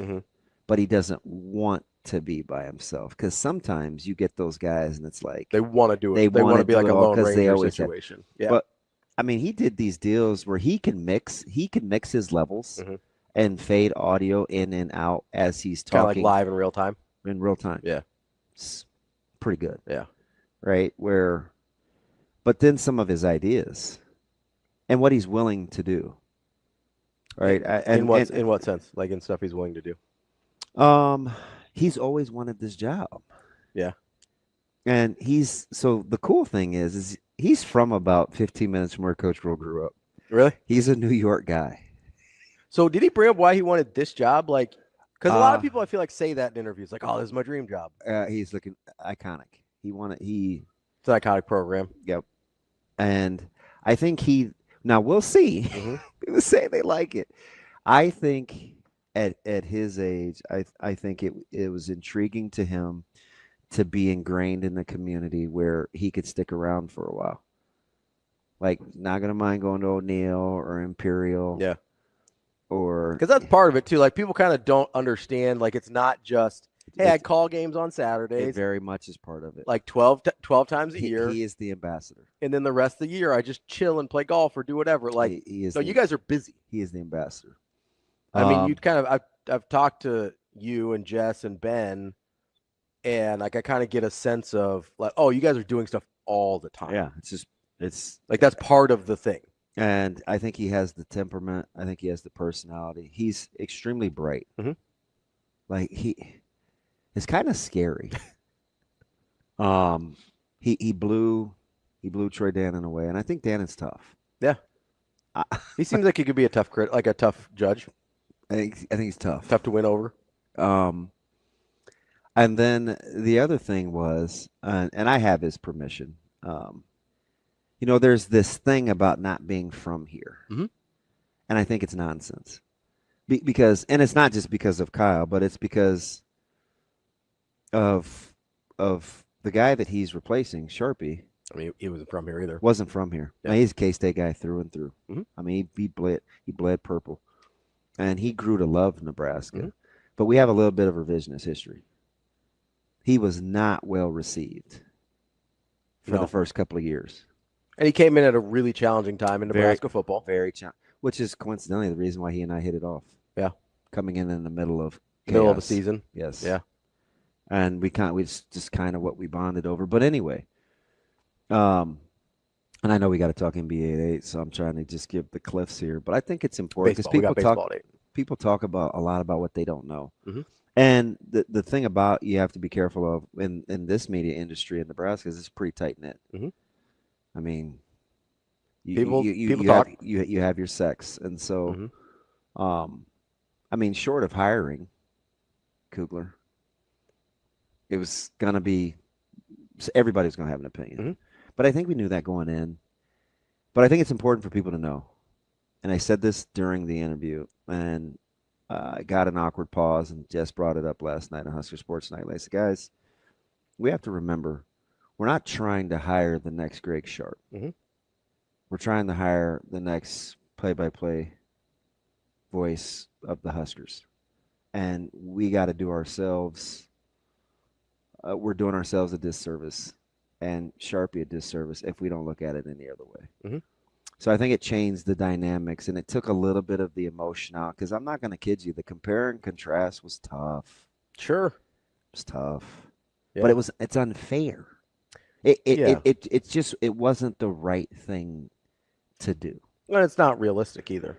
And I do think, I think it was Andy or Jason, one of the two, from PlayFi said, guys, because contrary to popular belief, there's a lot of discussion. And it was, hey, we got to remember something. The fan base is extremely knowledgeable, and they understand. It's not like Sharpe was fired. Mm-hmm. We're not replacing anybody in a contentious situation. And I do think that matters. Yeah, and that wasn't even I think it was it Andy? It was one of the two people smarter than me, clearly, but both play fly guys. And like, hey, I think that's important. There will be some. I'll use the word grace. Yeah, a little bit of grace. And so let's not be detoured by needing to be perfect. Mm-hmm. And that was also freeing. Yeah. So when we're talking to Kyle, and God bless Ben McLaughlin, I'm kind of like I said, Jess is very malleable, mm-hmm. easygoing. You kind of saw it during the spring games where she was like, right. "Oh, we'll figure it out." She can just go with it. Mm-hmm. I'm a little of both. I have some OCD components, but at the end, because I'm cheering for a positive outcome, like I can endure. You'll adapt. Yeah, I can endure. I don't enjoy it, even if it's not your preference. But I can endure. You'll figure it out. Just being part of a team, like mm-hmm. it's just what you do. And Ben's kind of the muscle. Mm-hmm.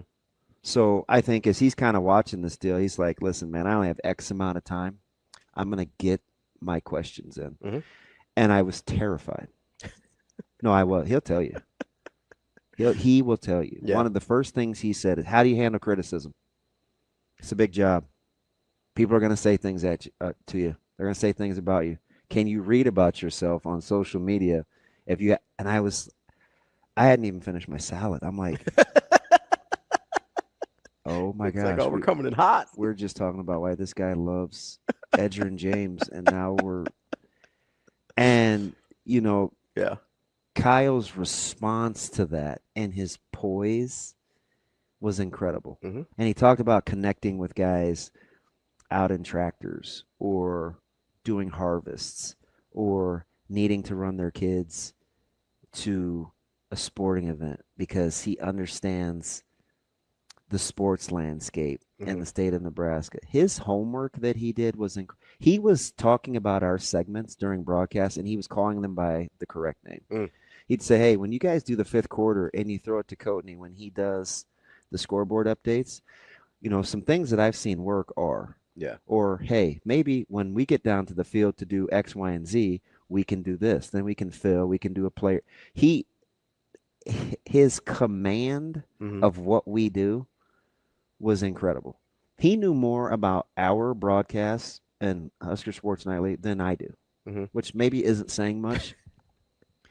But even Jess was like, oh, my God, this dude knows me better than I do. And so you know what his greatest fear was? What's that? It wasn't whether he was good enough for the job. This almost broke my heart. But I'm soft. He's like, I was worried about fitting in. He said, you can feel your guys' chemistry. That's what makes the show. Oh, so he didn't even fitting in the state. He meant with you guys specifically. That's interesting. The state, he feels like he can manage. He can manage that. And it was just cool. And Ben was really honest. He said it bothered Sharpe. He didn't. He said he didn't always handle it well. Yeah. And I mean, first couple years were rough. But we talk about it. Yeah. And it's like we fast forward to the end like it was always rainbows and butterflies. And it's just not. And it's kind of like my Amir Abdullah thing. Yeah. At running back. Like we think we fast forward to the finished product, and so that's what we're looking for, and we forget how we got there. Yeah. And it's like, remember, we weren't enamored with him coming out of high school. Why does everybody that we recruit have to be this, and this for it to pan out? It's not always like that. People assumed that guy was going to end up as a defensive back. So I'm like, yeah. And I don't know. I think it's important, and you'll see some. We can't implement everything that he wanted to do, and we're not making like wholesale swaps. But there'll be some subtle things, that he suggested where we're like, I mean, one of the ideas was good enough for me to reach out to Coach Rule in the interview. It just made fun of me for hijacking the interview, but I was like, hey, before we kick this can down the road any further, let me just see if is that even possible? Is this even possible? And I said, hey, I just need 30 seconds. Yeah. Just give me 30 seconds. I'll meet you out in the hallway. I'm with Playfly. And he said a couple of things, but he ended up coming over. And he ended up coming in the interview. And I'm just like, if that isn't a sign, I don't know what is. Because he didn't want to be involved in the process at all. And he wasn't, but he did think a pit stop.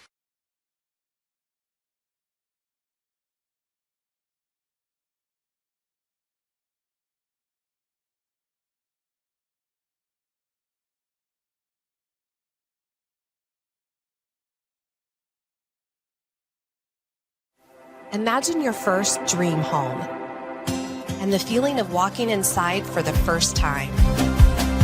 With Centrist Federal Credit Union's First Time Home Buyers program, you are at the doorstep of bringing your vision to life.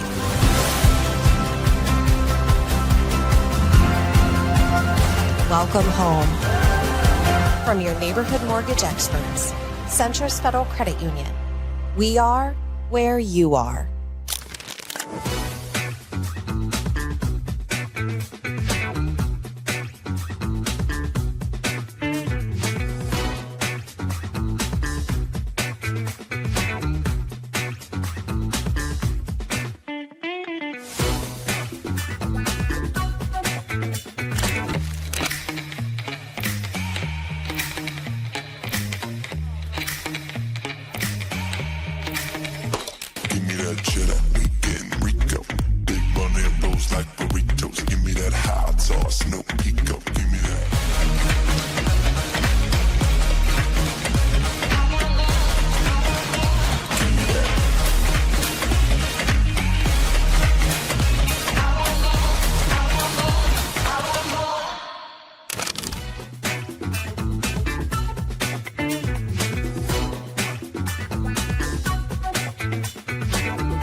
Went back, comes in, She makes the catch, and it's a chance for a game-winning double play.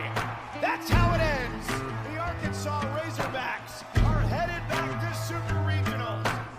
What kind of goes through your mind as you're preparing to give that final speech? It's the worst speech of all time because you don't want to rehearse it because then it sounds like you knew it was coming. It was 12-0. Like we were kind of anticipating, okay, like this is gonna end tonight. Like nobody wants it to, but it's going to. 10, 20 years down the road, the wins and losses, you don't remember them. All the success is great and it is very memorable, and those are part of the good memories. But I think the time we have together on the bus, in the locker room, at practice, on the field, are what lasts a lifetime.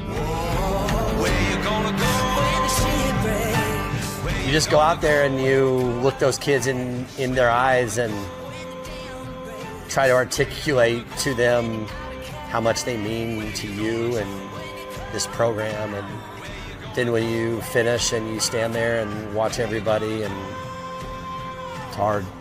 I mean, there's no other way to put it.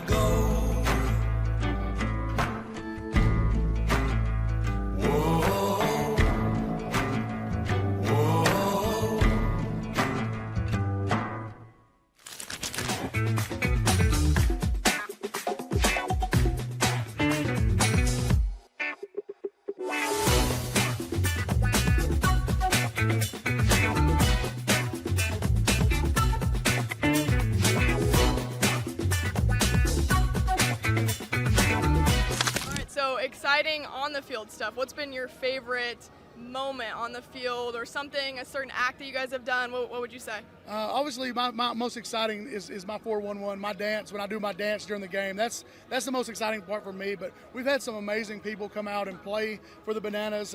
We've had Dirks Bentley, which that guy's amazing in his own right. He's so humble, such a great guy, and I can't wait to hang out with him after the season's over. But we've had major league players come out and just like, man, this is the most fun I've had on a baseball field ever.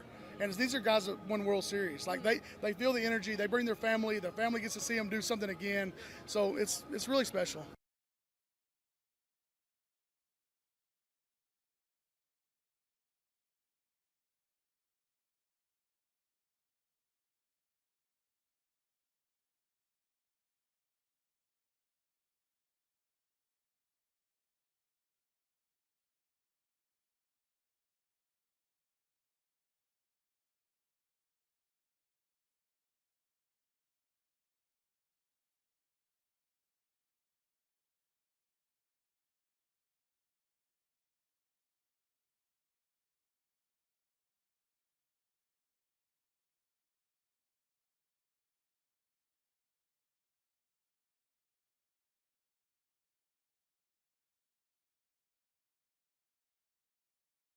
All right, we got Kyle coming up in just a few minutes.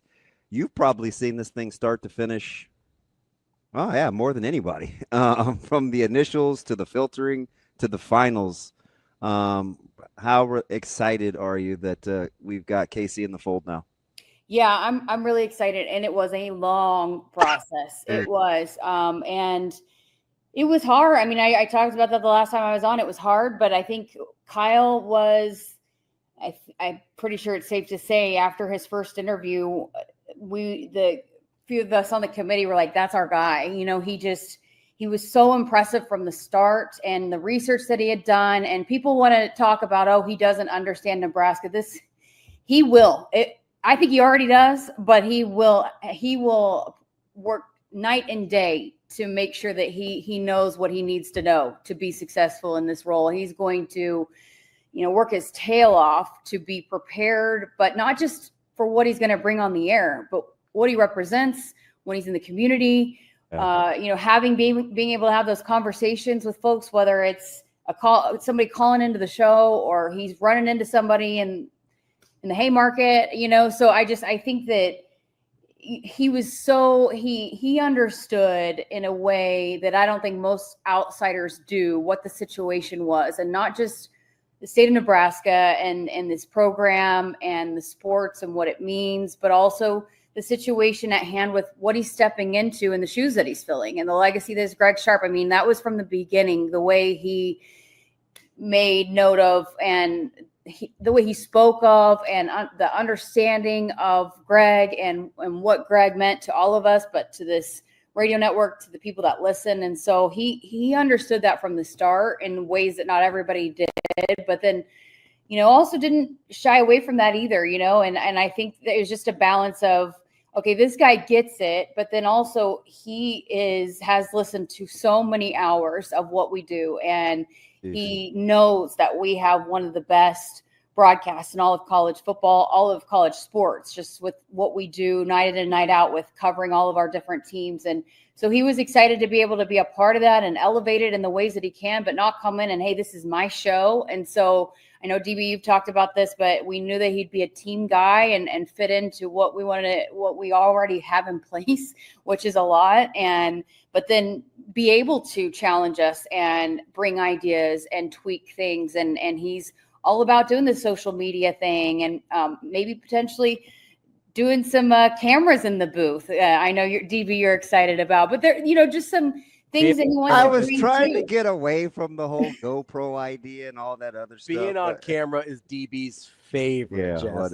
He's yeah. gonna love that. She knows, believe me. So I think just all the boxes that we were looking for, Kyle checked from the start. And so I was really excited. And, I said this in my post. I know that people might be thinking, might have their reservations, whatever, but if you give him a chance, I know Husker Nation is going to love this guy, and he is going to call a killer football game. There's no doubt in my mind. Jess, so you brought up something there that I is one of the main things I've seen, right? When the announcement comes out, you go like, oh, he's an outsider. He's not from Nebraska. Don't ask her. Careful. So no, I'm curious. I'm an outsider too, by the way. Get him, Jess. Well, so that's kind of where I'm going. So obviously you weren't from here. Greg wasn't from here. Like a lot of these guys, Coach Rule's not from here. People forget all of a sudden. But how much, I guess, were you aware of that as you're going through the process? I know you were in it like way earlier than DB was even, but like I've always said, and I'm not trying to hate on anybody, the difference between Scott Frost and Matt Rule for me was Scott Frost was from here. Matt Rule feels like he's from here, right? and so, like, I guess how much were you aware of that as you're going through this process because of how much this position does mean to the people of the state of Nebraska?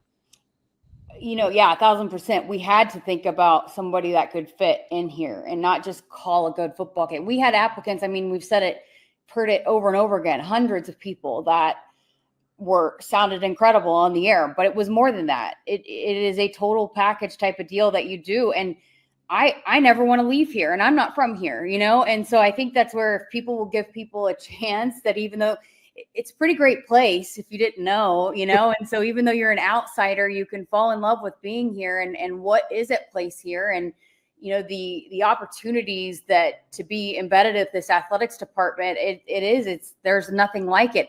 And I think we've said this a lot too. You might not fully understand it. You think you understand it. I mean, I even have said that, like, I thought I understood it till I got here, but you learn quickly and you learn what people want and how you can adapt and what you can bring to the table that people will like. And so I felt all along that, he might not be from the state of Nebraska, but this is a guy that's going to come in and fit in like the rest of us outsiders have too. I guess because I'm not from here, I don't love that argument as much or that sentiment as much as maybe other people do. But because I think you can, just because you're not from here doesn't mean you can't find a love and understanding for it in the way that people have growing up here. I mean, I'm testament to that. And so I didn't think it was, maybe because I was in a different role, I wasn't the voice of the Huskers, but I didn't think it was one of those things where it didn't take long for me to feel like I was not an outsider. So I hope it's the case for Kyle. And I think he will do a really good job of just getting,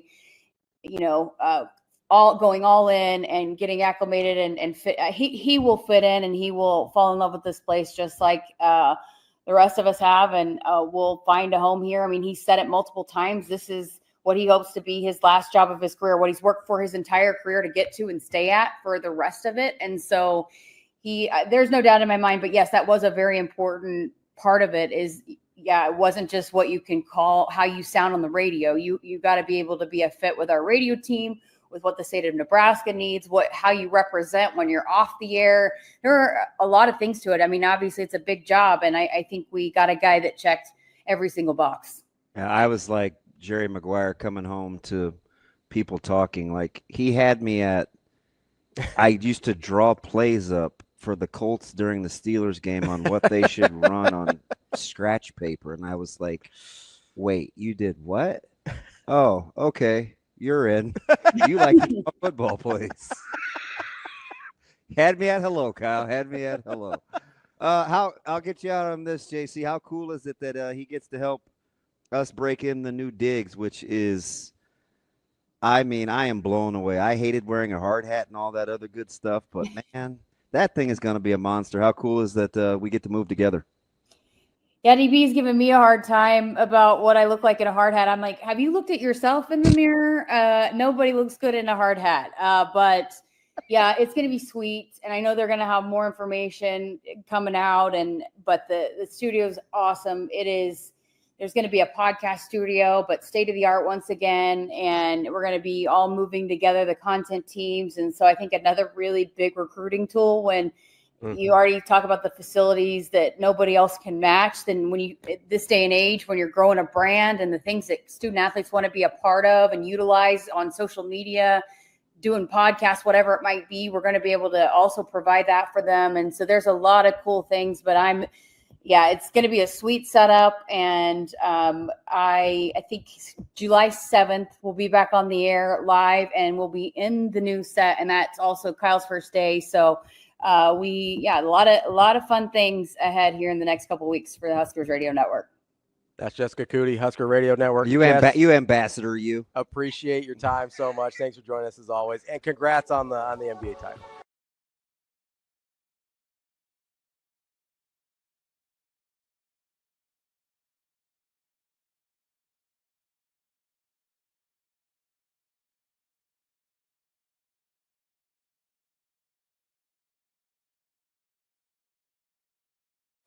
Imagine your first dream home and the feeling of walking inside for the first time. With Centrist Federal Credit Union's First Time Home Buyers program, you are at the doorstep of bringing your vision to life.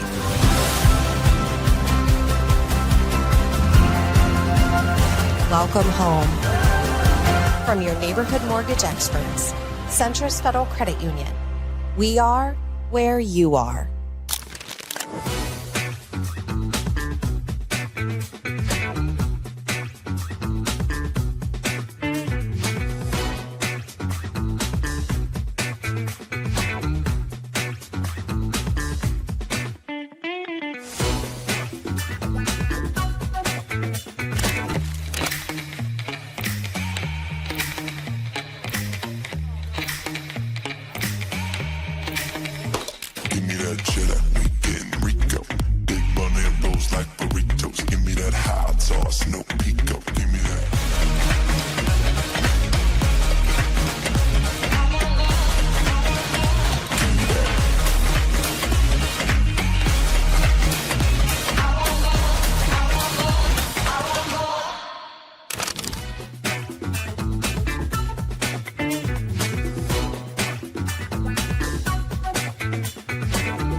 Went back, comes in, she makes the catch, and it's a chance for a game-winning double play. That's how it ends. The Arkansas Razorbacks are headed back to Super Regionals. What kind of goes through your mind as you're preparing to give that final speech? It's the worst speech of all time because you don't want to rehearse it because then it sounds like you knew it was coming.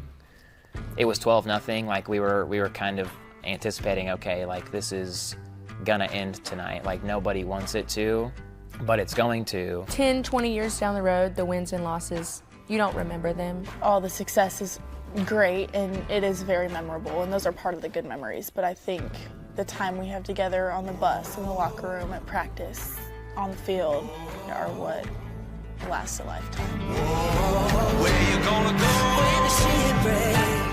You just go out there and you look those kids in their eyes and try to articulate to them how much they mean to you and this program. And then when you finish and you stand there and watch everybody, and it's hard. I mean, there's no other way to put it.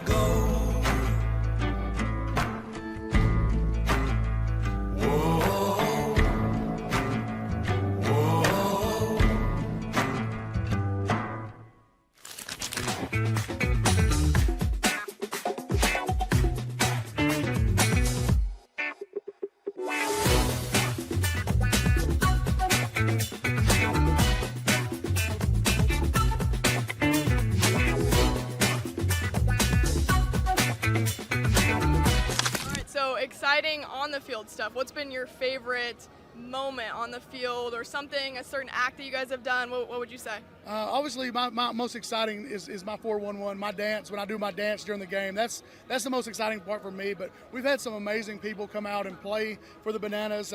We've had Dirks Bentley, which that guy's amazing in his own right. He's so humble, such a great guy, and I can't wait to hang out with him after the season's over. But we've had major league players come out and just like, man, this is the most fun I've had on a baseball field ever. And these are guys that won World Series. Like they feel the energy, they bring their family gets to see them do something again. So it's really special.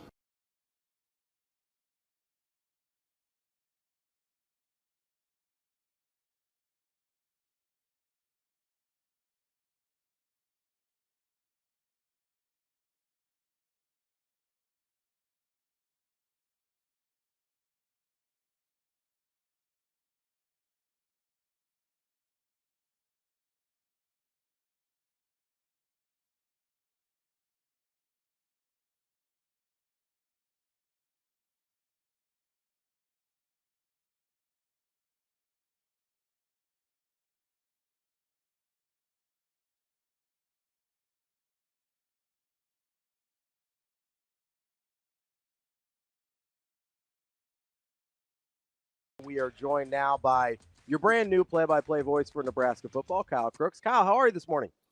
You guys get up so early in the morning to do this every single day. You guys, that alone, I have such a respect for people who do morning shows and morning radio, because it is such a crazy schedule. It's unlike any schedule that anybody has to endure. So kudos to you guys for doing this show and getting up early every morning.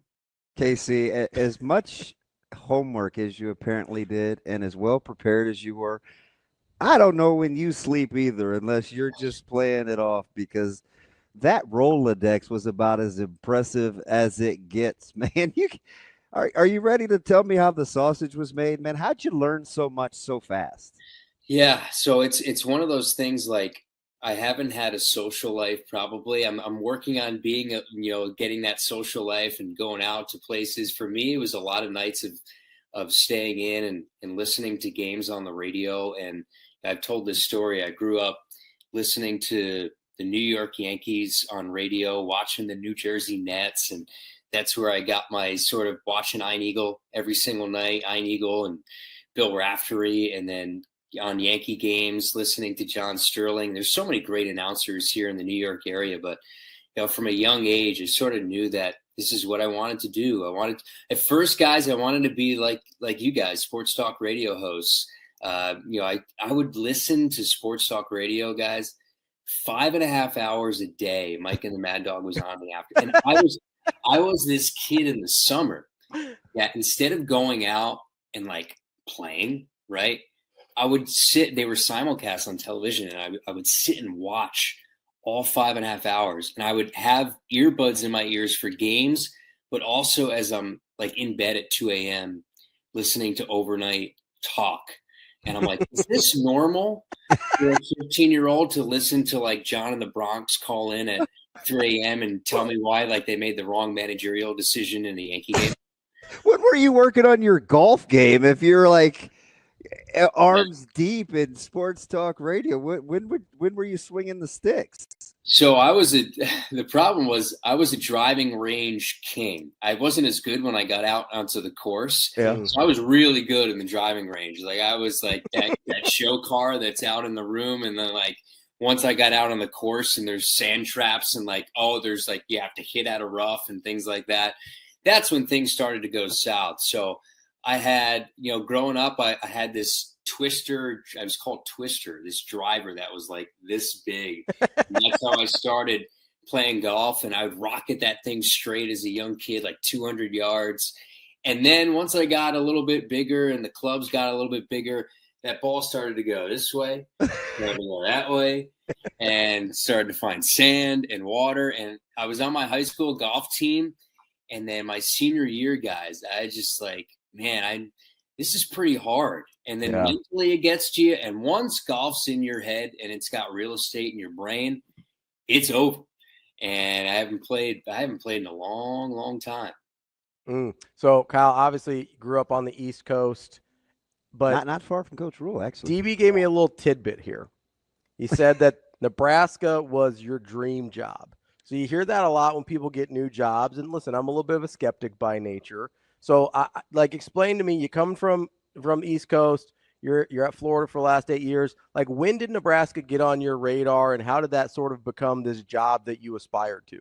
It's one of those things coming up, and especially at Florida, you don't necessarily narrow in on one school. It's the idea of a school, right? Because Greg was here, and the hope was Greg was going to be here for a long, long time. It's just more of you want to get to a place that cares, and boy, they care and care about the radio products. Like, that's the thing that has tended to wane away here in the last, 5 to 10 years is everything's streaming.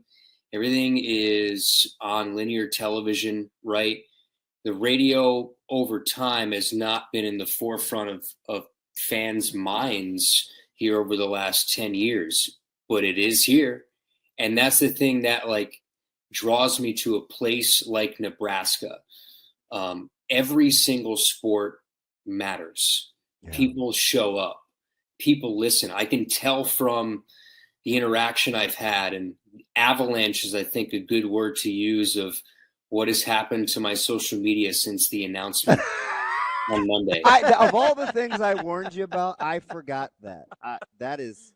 Our GM, Jason DB, texted me yesterday, and he said, is this the attention and all that stuff? Is it everything you expected? I said, no, it's been more. It's been more. But here's the thing, too, is like 95% of it for an outsider that is replacing a beloved guy in Greg, like it's been positive, which to me is probably the most shocking part about it, because people are regimented. People love nostalgia. People love the same every year after year. And to see me come in, like, that's hard. That's really hard for people. It's really hard for a fan base. But everybody's been so welcoming. So, like, the fact that the large portion of it has been positive, I think to me was pretty surprising, but it's pretty telling. So to answer your question, I mean, this is a place that when you go down the list of FBS schools and radio products, everybody I've talked to throughout this process that is a sitting voice somewhere else, where I've asked them about their impressions on Nebraska, they say they do more than anybody in the country. They care more about radio more than any other place in the country. So when this job popped open, a few months ago, it's one that you say, okay, this is a place that I could spend the rest of my life, hopefully, if Nebraska will have me. So, Kyle, you brought up Greg, and obviously I'm sure you thought about the circumstances under which you were both applying for and taking this job. Like, how much did that come into your consideration as you were looking at this job and interviewing through this? Because obviously, as you mentioned, beloved figure, beloved man, and not just the booth, but the community as well. Like, how much did you kind of weigh through, a lot of times it's hard to be the guy after the guy, right? Like, how much did you think about that through this process? Yeah, I mean, that's probably the biggest part of it, right? Mentioning, and that's been talked to a lot in the interview process of what you are stepping into. The reality of it is you don't really know until you know. You don't really know until you step into it and you put that headset on and you're going out and talking to people. And I told this story on Sports Nightly when I was driving in from Omaha to Lincoln, and DB had called me on that trip too, which I was very grateful for. And that's a conversation that I'll remember for a long time. It's sort of like a motivational pep talk going into the interview. And I was so grateful at the time for that. But the guy who was driving me, I was asking him if he was a Husker fan, and he was a season ticket holder. And immediately he went into listening to Greg on the radio, and specifically how he had never met Greg. And that's the interesting part of this job. I'd say 90% of the people that are on the other end of your voice, you'll never meet, but you have a connection to. And I think that was sort of the case with Greg, is he said that it was sitting next to somebody at the bar as he was calling the game. And I think DB could attest to this. It's a family atmosphere at the Husker Radio Network. Like I got that pretty early on. Like, you have to find a way to fit in and be yourself, but like be a team player. And everything that I had heard about Greg is, one thing about these jobs is most times you're liked or you're loved externally, right? Around the state, or, surrounding states, but internally is what tells me a lot. People in the athletic department, people at the radio network, people in the media. Troy Dannon, who had known Greg for about a year since getting the job, had told me, he lit up when he talked about Greg, and how he said it didn't matter who you were. You could be the custodian or this or that. He would take the time to talk to you and feel like you were the most important person in the room. And stepping into that role, there's a pressure to be able to live up to that and do that, because that's the ambassador part of this role that I think, from research and talking to people that Greg had done so well. It's going to be hard for fans and for everybody to hear a new voice. I get that. And, I know this, Greg's going to be the voice of the Huskers forever. His name is on that booth forever for a reason, not because he was the best at what he did, but because he was the best human being he possibly could be. I told you he was smart. Anyway, there's three things. These guys, they know me really, really well. My personality is, I kind of wear it on my sleeve. I think you're getting a feel for that too. And I wanted to be a profiler, so I like understanding how people think and their mannerisms. So I'll take these one by one. One of the first things that I really, really liked is I watched your body language after I was talking about, there's only been 5 in the last 50 years, and I went through the tenure of, each guy staying. And at no point did your body language change, or did you bat an eye at it? You basically talked about kind of how this is what you wanted to do and weren't afraid of longevity from a commitment's sake. You can't really prepare for those kinds of questions, but the answer in terms of what your long-range goals was just seemed to roll right off the tongue. Is it because of the family atmosphere? Is that kind of how you're wound? You like the team aspect, the working within the team parameters framework of it? Like, what fits your personality that made that answer so seamless given kind of the history? Yeah, you understand growing up what you're working for. Like, no matter the job in this, there's a good chance that you're replacing somebody who's been there for 30 or 40 years. I mean, you guys know it. Whether, the circumstances are what they are, most guys retire, they're on the job for 30 or 40 years. Like, you don't necessarily get to pick the opportunity that you get a chance to be a part of. Like, most cases, you're going to replace somebody who is beloved in the community. Same thing here at Florida. 4 years ago, they replaced a guy who was here for 33 years. Like, the jobs don't come open often, but you want to be able to circle a spot, going back to sort of that first question, that people are going to listen and people are going to care and people are going to be invested. You go through all those boxes, right? Nebraska, check, check, check. Like everything gets checked off the list, and you understand, you go into all these jobs understanding the pressure. There is an inherent pressure that gets put on somebody in this role. Now, the good thing for me, and over 15 years, some people say, oh, you've been at this for 15 years. And Troy Dannon had said, you look like you're 24 years old. No, but I'm 34 and been at this for a long time. It's a job that I know for a fact I'll be passionate about for a very, very long time, for however long Nebraska will have me, but that I've trained for my entire life. Some things that people don't know about me, especially when it's come to football, right here at Florida. So I've been calling high school, Division III, Division II, and have stories of calling games on top of a press box when it's 30 degrees outside and you're outdoors and your throat's killing you and your teeth is chattering on the air and your notes are getting rained on and nobody's that's right. Big window open, guy. Be careful. You better believe it. I can't wait till we go to Minnesota and that thing flies open and DB's in the corner shivering. And I'm just going to put it all over my social media and just shame him. But those windows, but at least my windows, DB, you can do what you want. At least I know what stadium we'll be at this time. That's for sure. Yes, I've heard that story, and I can't wait to hear that in even more depth. No, we're good. We're good. The wrong stadium.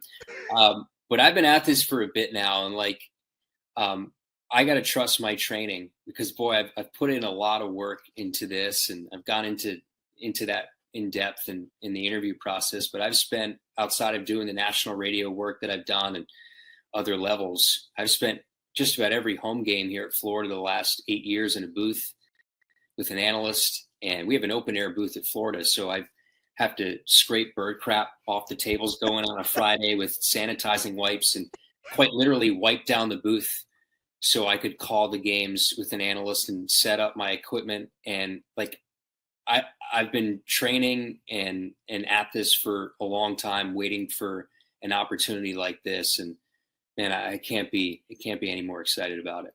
So the other one that was very interesting to me, and it's the one that I bragged about the most, and talking to the rest of the team on your flight, was you're very gifted and talented in terms of kind of being a one-man show. You know, the live mixing, the audio, the setup, the teardown. You've done a lot. Now you have folks in place that can take some of that load off your plate, yet you still want to be who you are. And I thought it was interesting how you didn't bat an eye at, because sometimes you get people that have been really successful doing something their own way for so long and have acquired a lot of skills to operate as kind of one-man bands or one-person bands because it's worked, where you seamlessly embraced, like, just stepping into the team, where I'm like, gosh, that's kind of some duality in his personality. Like, he's used to having to do a lot. Now you've got one of the best engineers, if not the best engineer in the country, right? Your producer, Josh, and you've got a spotter, you've got an analyst, where you'll have these things at your disposal, and you embraced it, right? You had all these ideas on how to continue to bring the team together. I thought that was very interesting from a guy that is used to shouldering so much of the load. Yeah, I think it's important too, DB, like that I've experienced all of it, right? Like, I know the vantage point of a producer. I know the vantage point of, even on the television side, a director. I know what a spotter is going through, an engineer is going through. So, like, sometimes you get people in these positions that don't necessarily know all that goes into the engineering side. So when things go wrong, things get thrown around the booth and people are screaming this, that, and the other, as opposed to trying to find solutions, right? Yeah. And I think that's so important in the come up, if you will, is that, like, I've sort of gone through all the tech issues, and I've sat on the other end in the studio producing games, playing commercials, and learning the art of radio through that as well. I invite the fact that, I have a little help now and maybe can focus on certain areas of calling the game, as opposed to when this mic's too loud or that's off or that's like that can even make me better because it can focus me more on the games. But, I'm sure I'll help. I know Ben's kind of like the one-man band when it comes to that stuff, especially on the radio. So I look forward to like helping Ben out when it comes to the engineering side of it, along with being your producer and slinging the cards because there's so many ads, as well as being the spotter. Like when I tell you I admire I couldn't believe and I admire so much of what Ben's been doing on a game day, like to wear those many hats and still be able to like cheer and be into the game and like have his pre and post ready to go and all the stuff that he does. Like that's really, really hard.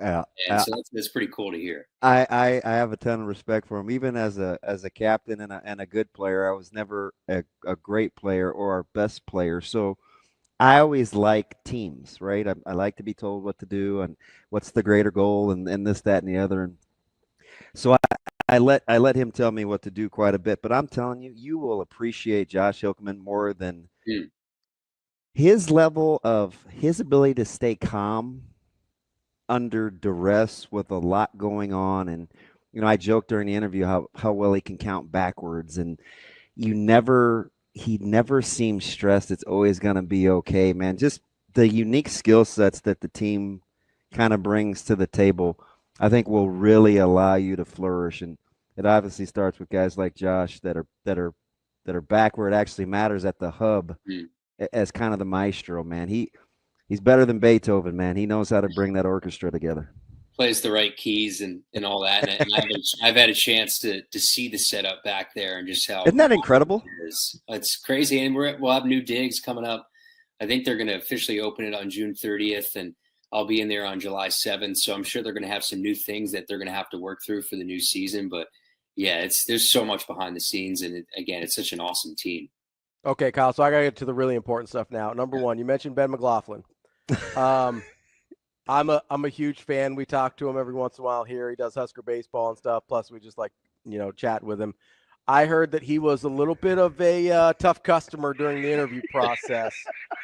Was there any point where you were like, did I like hit on this guy's wife or something? Like what happened here where Ben is just grilling me?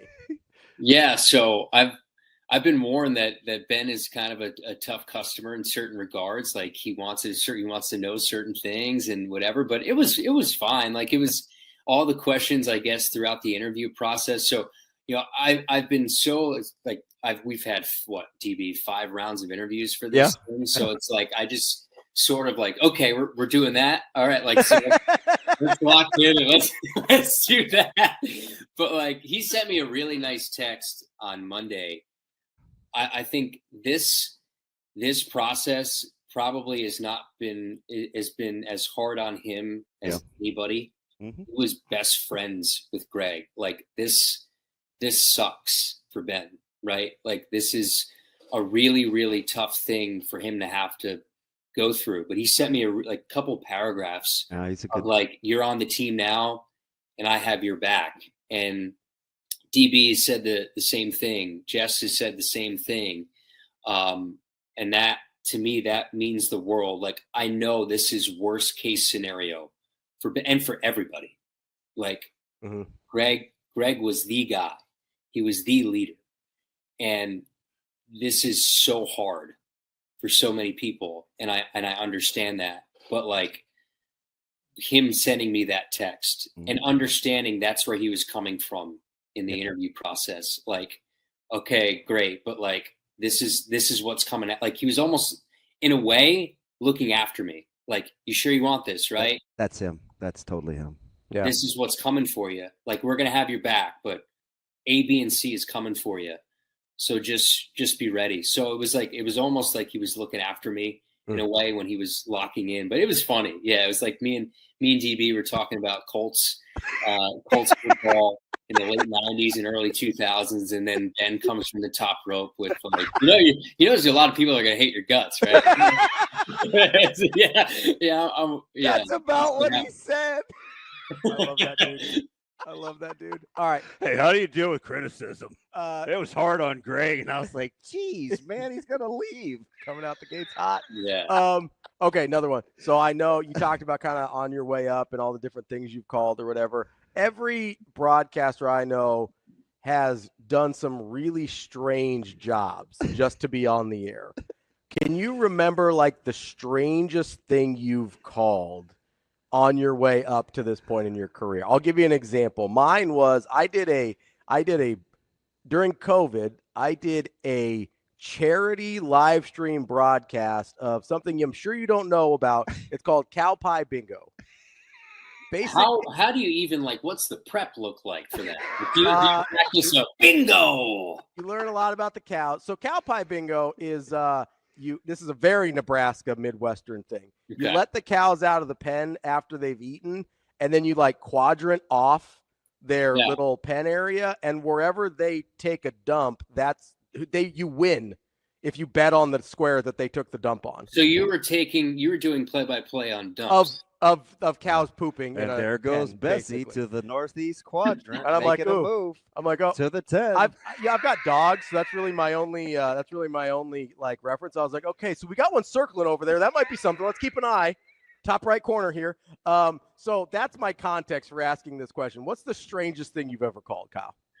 Yeah, not cow dumps, gymnastics.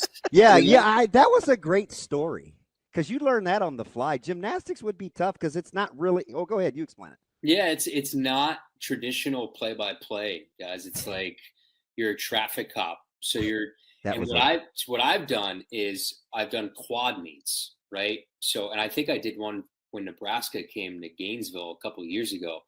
So you have every apparatus on each corner of the screen. So I'm doing NFL Red Zone of Jane Smith is on the beam in the top left of your screen.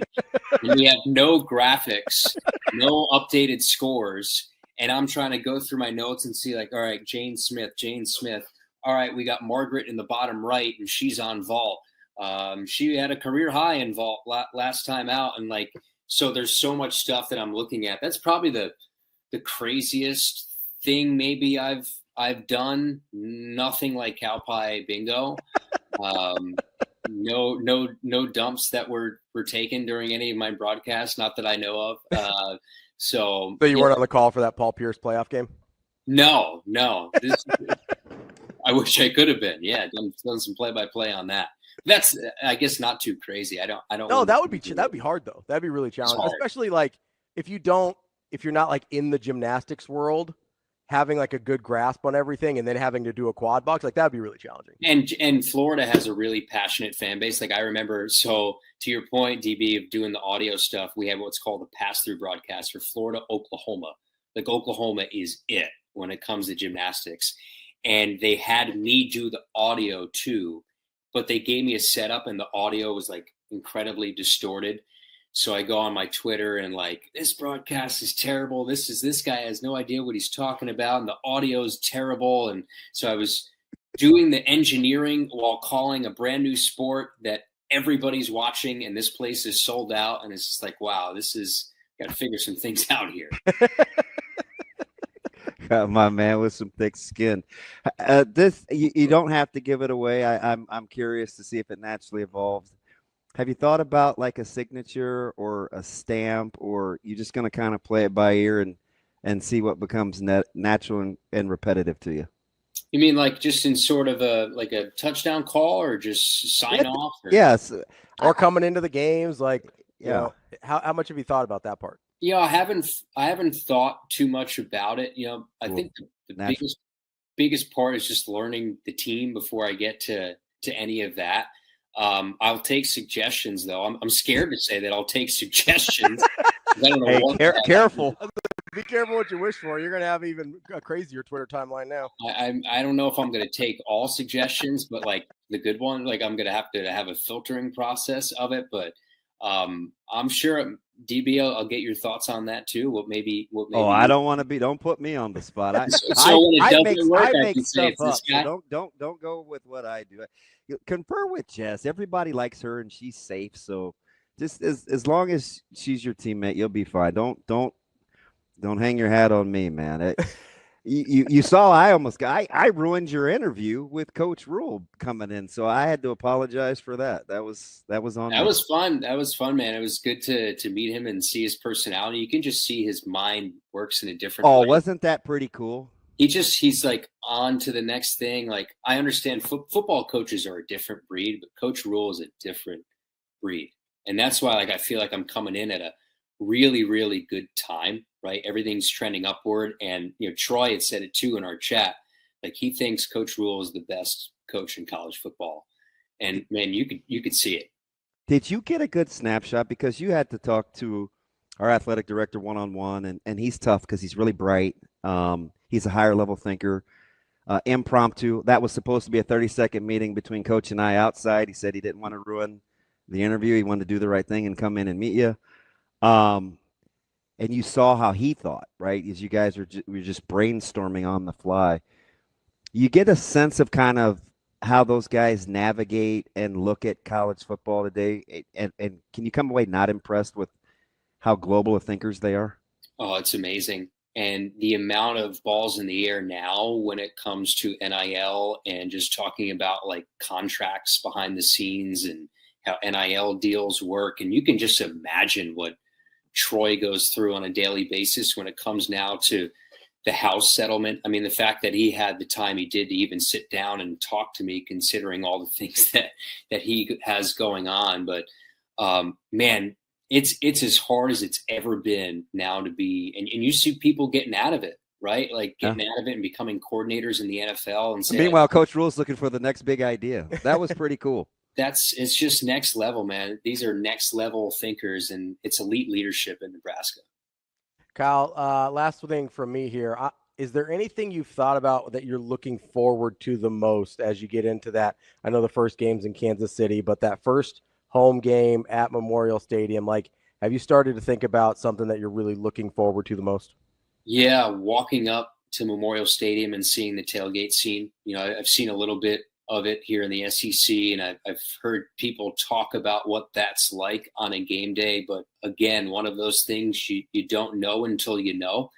And I can't wait until that first home game, that first Big Ten game as well, when Michigan comes to town and Lincoln. Like, that's going to be a zoo. But the thing, like, it doesn't matter who the opponent is. I have a feeling that Memorial is always a zoo. So I can't wait to just see everything outside the stadium, like the players, like what that daily routine is like for the fans. To me, is probably the most exciting part of what I'm going to get to experience. Best case scenario for me, Casey. I'm pumped, man. Can't wait to get started. I'm excited, and I'm appreciative of you and everybody throughout this process. Like, I think I said it on Sports Nightly. That phone call you gave me when I was getting set to interview, and you could be wound pretty tight. In a situation like this, you're interviewing for an opportunity that could be a lifetime, and you hope is a lifetime opportunity, and it's a once in a lifetime spot.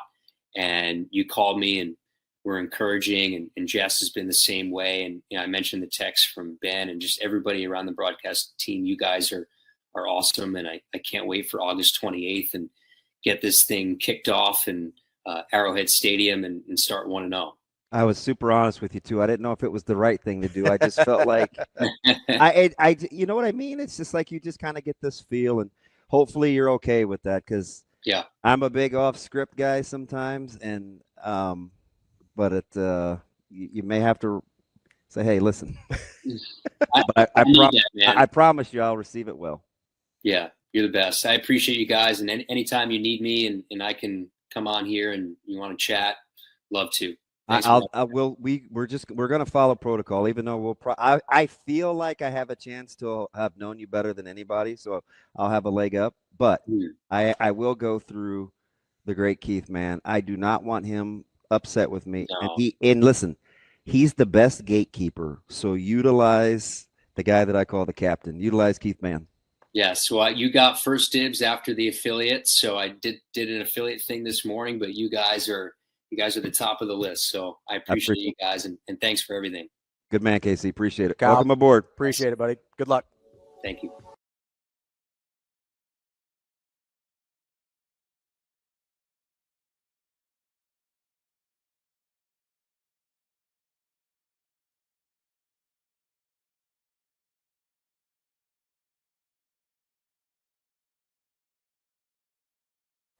Imagine your first dream home and the feeling of walking inside for the first time. With Centrist Federal Credit Union's First Time Home Buyers program, you are at the doorstep of bringing your vision to life.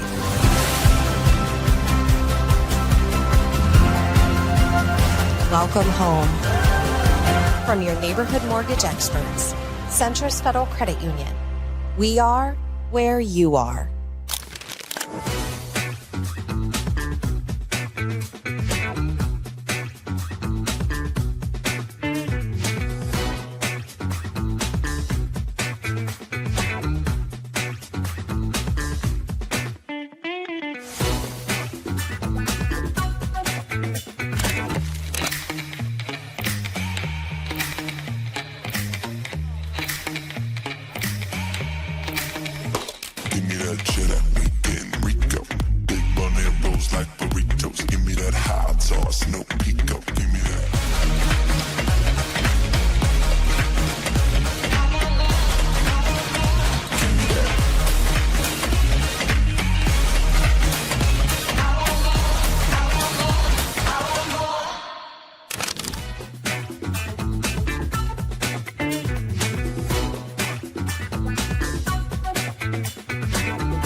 Went back, comes in, she makes the catch, and it's a chance for a game-winning double play.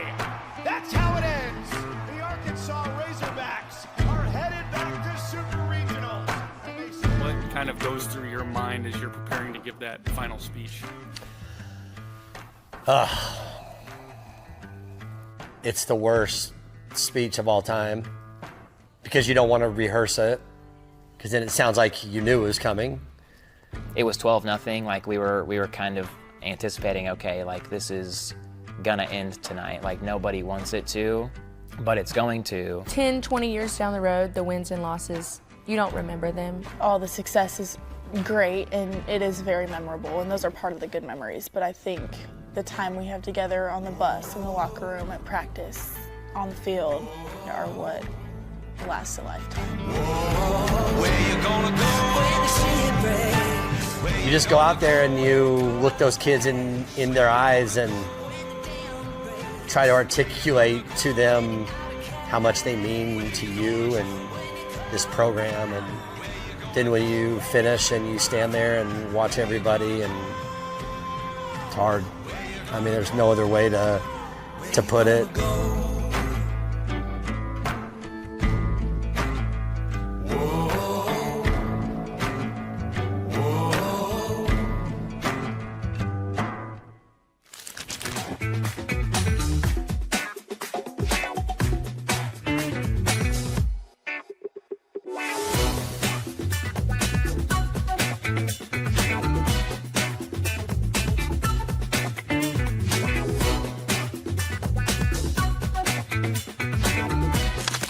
Exciting on the field stuff. What's been your favorite moment on the field, or something, a certain act that you guys have done? What would you say? Obviously, my most exciting is my 4-1-1, my dance. When I do my dance during the game, that's the most exciting part for me. But we've had some amazing people come out and play for the Bananas.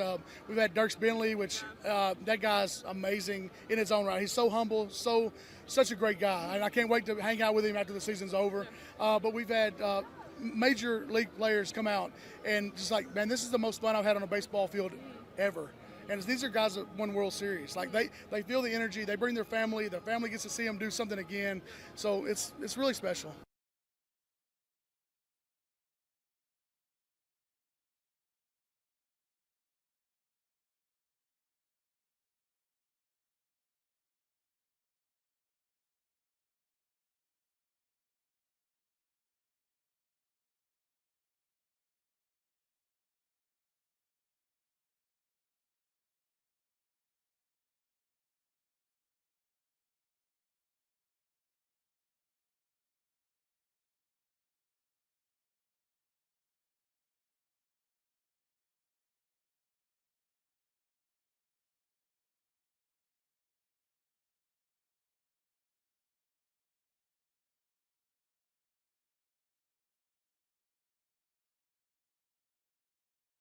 Kyle's really good. How about my man B Mac though? Yeah. Just the I get it. It's like, oh man, you're gonna say that about because it's the team you work with, but you know me, like I'm not. Yeah. I'm not going You won't say nice things unless you mean them. You just won't say anything. I won't say anything. Yeah. You just won't say anything. But I do think that's what makes us unique is the chemistry and the camaraderie. Right? It's not the individual talent. I'm not taking anything away from that or saying anything about that. It's everybody has each other's back.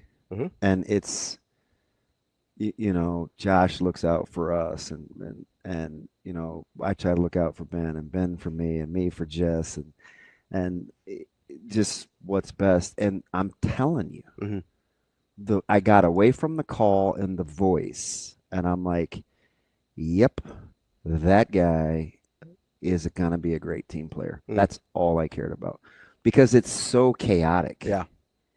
And it's a lot. Like when he sees his reads and the lives and there's a lot going on. It's a lot. There's a lot going on. I haven't done a Nebraska football game, obviously, but I've done a couple Creighton broadcasts. It's overwhelming. There's a lot going on, and I know there's that much more for Nebraska. And Ben has these gifts where he can signal and talk in shorthand. Even for me, like he'll have these things like cranked out and stats ready because he knows how I think.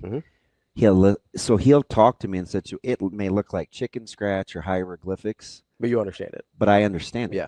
Because he knows how I think and vice versa. So it's like I always talk about, if I'm saying something, like Jess knows, okay, if I'm going to validate or substantiate what he's saying, let me go get some real life examples. I'm going to go get in this huddle. I'm going to go listen to this coach. Yeah. Or if she has the idea first, hey, last year it could be, hey, Coach Knighton's got the D-line over. He's talking about get off and using hands, right? Like good eye placement. Then I can weave that in to an analysis on what's happened with a play. Like it's just like that's how it works. Nobody's kind of operating on an island. We're all kind of in unison. It's kind of funny because there's a couple areas in life as you're kind of describing that dynamic there that pop into my mind. The first one was, hey, if Nebraska football can replicate what the Nebraska broadcast booth has, we'll be in good shape. Yeah. Right?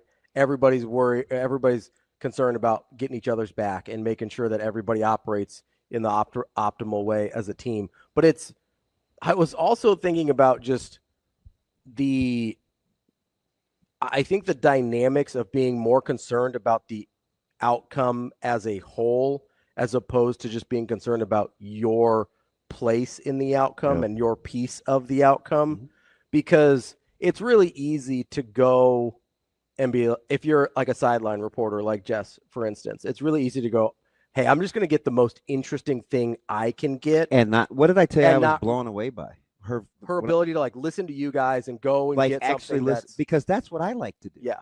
But I thought like the only reason I did it, it wasn't natural to me. It was when I started at BTN and I would do these broadcasts, like the guys that were the people that they would bring in, if it wasn't Kugler, there was a 99% chance I knew more about the team than they did. Sure. So they left my mic open. Yeah. And they would just throw it down to me live. Like I was their version of Saragusa. So I got used to listening to the broadcast because I knew I didn't want to, I either wanted to accentuate or give a add-on. I didn't want, because Kugler, he'd always, oh man, give him a reason to break away. Just give him a reason to break away. Like, otherwise don't interrupt the broadcast. Yeah. Cool. Enough said. So when Jess was doing it naturally, what I come back and say, I'm like, I've got to figure out a way to utilize her because she's probably like, well, duh, why wouldn't I listen to the broadcast? I'm just telling you. Not everybody does. Not everybody does. Yeah. Not.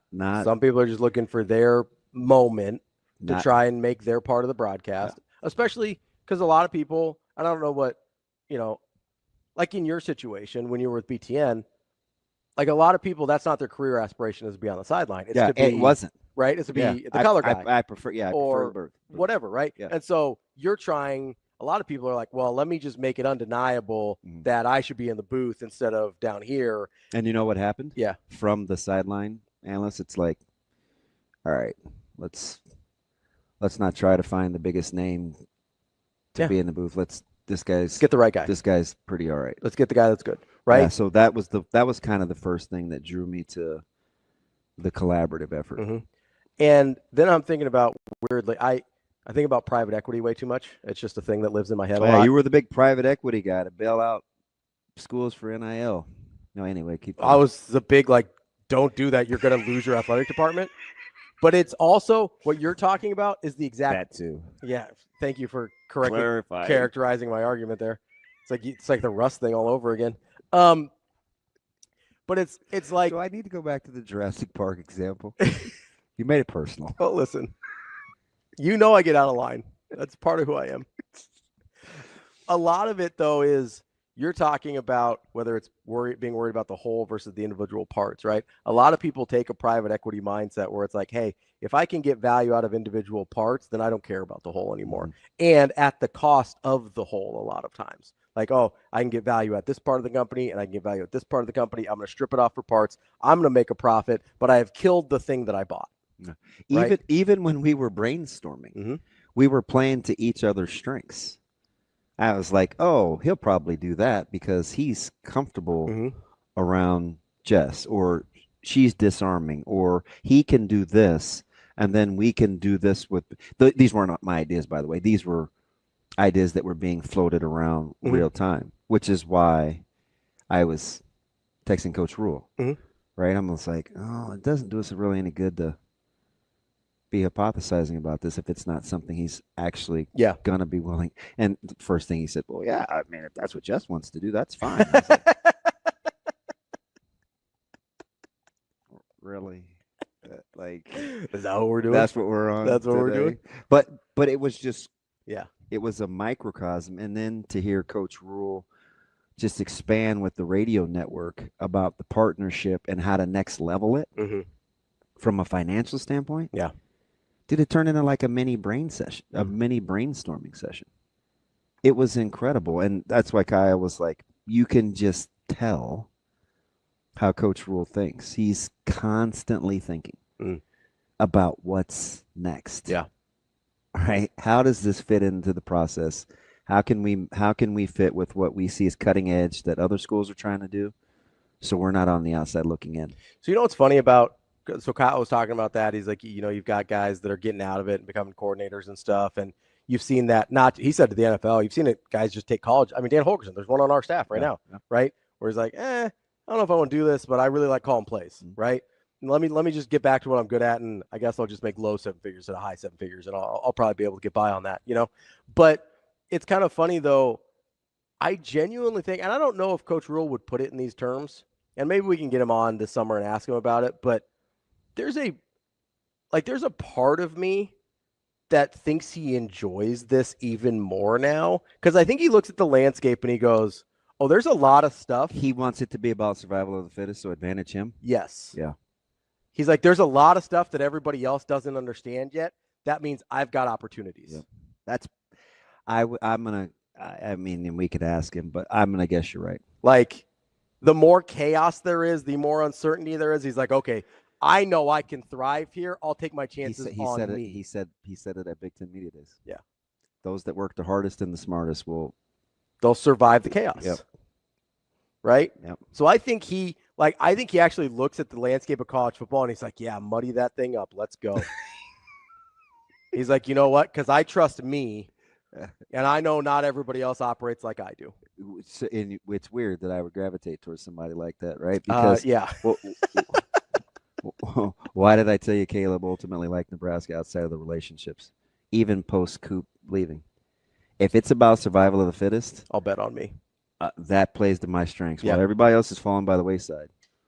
If it's about enduring, I'll take my chances. Yeah, no handouts. You gotta go get it, right? Like that's how you want it. Yeah, no, that's something that I can definitely appreciate, and I do think it's a little funny because, you know, you do have you have people within the fan base kind of worrying about like, well, how much longer is Coach Rule going to want to do this? And like, there's a lot of chaos. I was like, I think he loves this.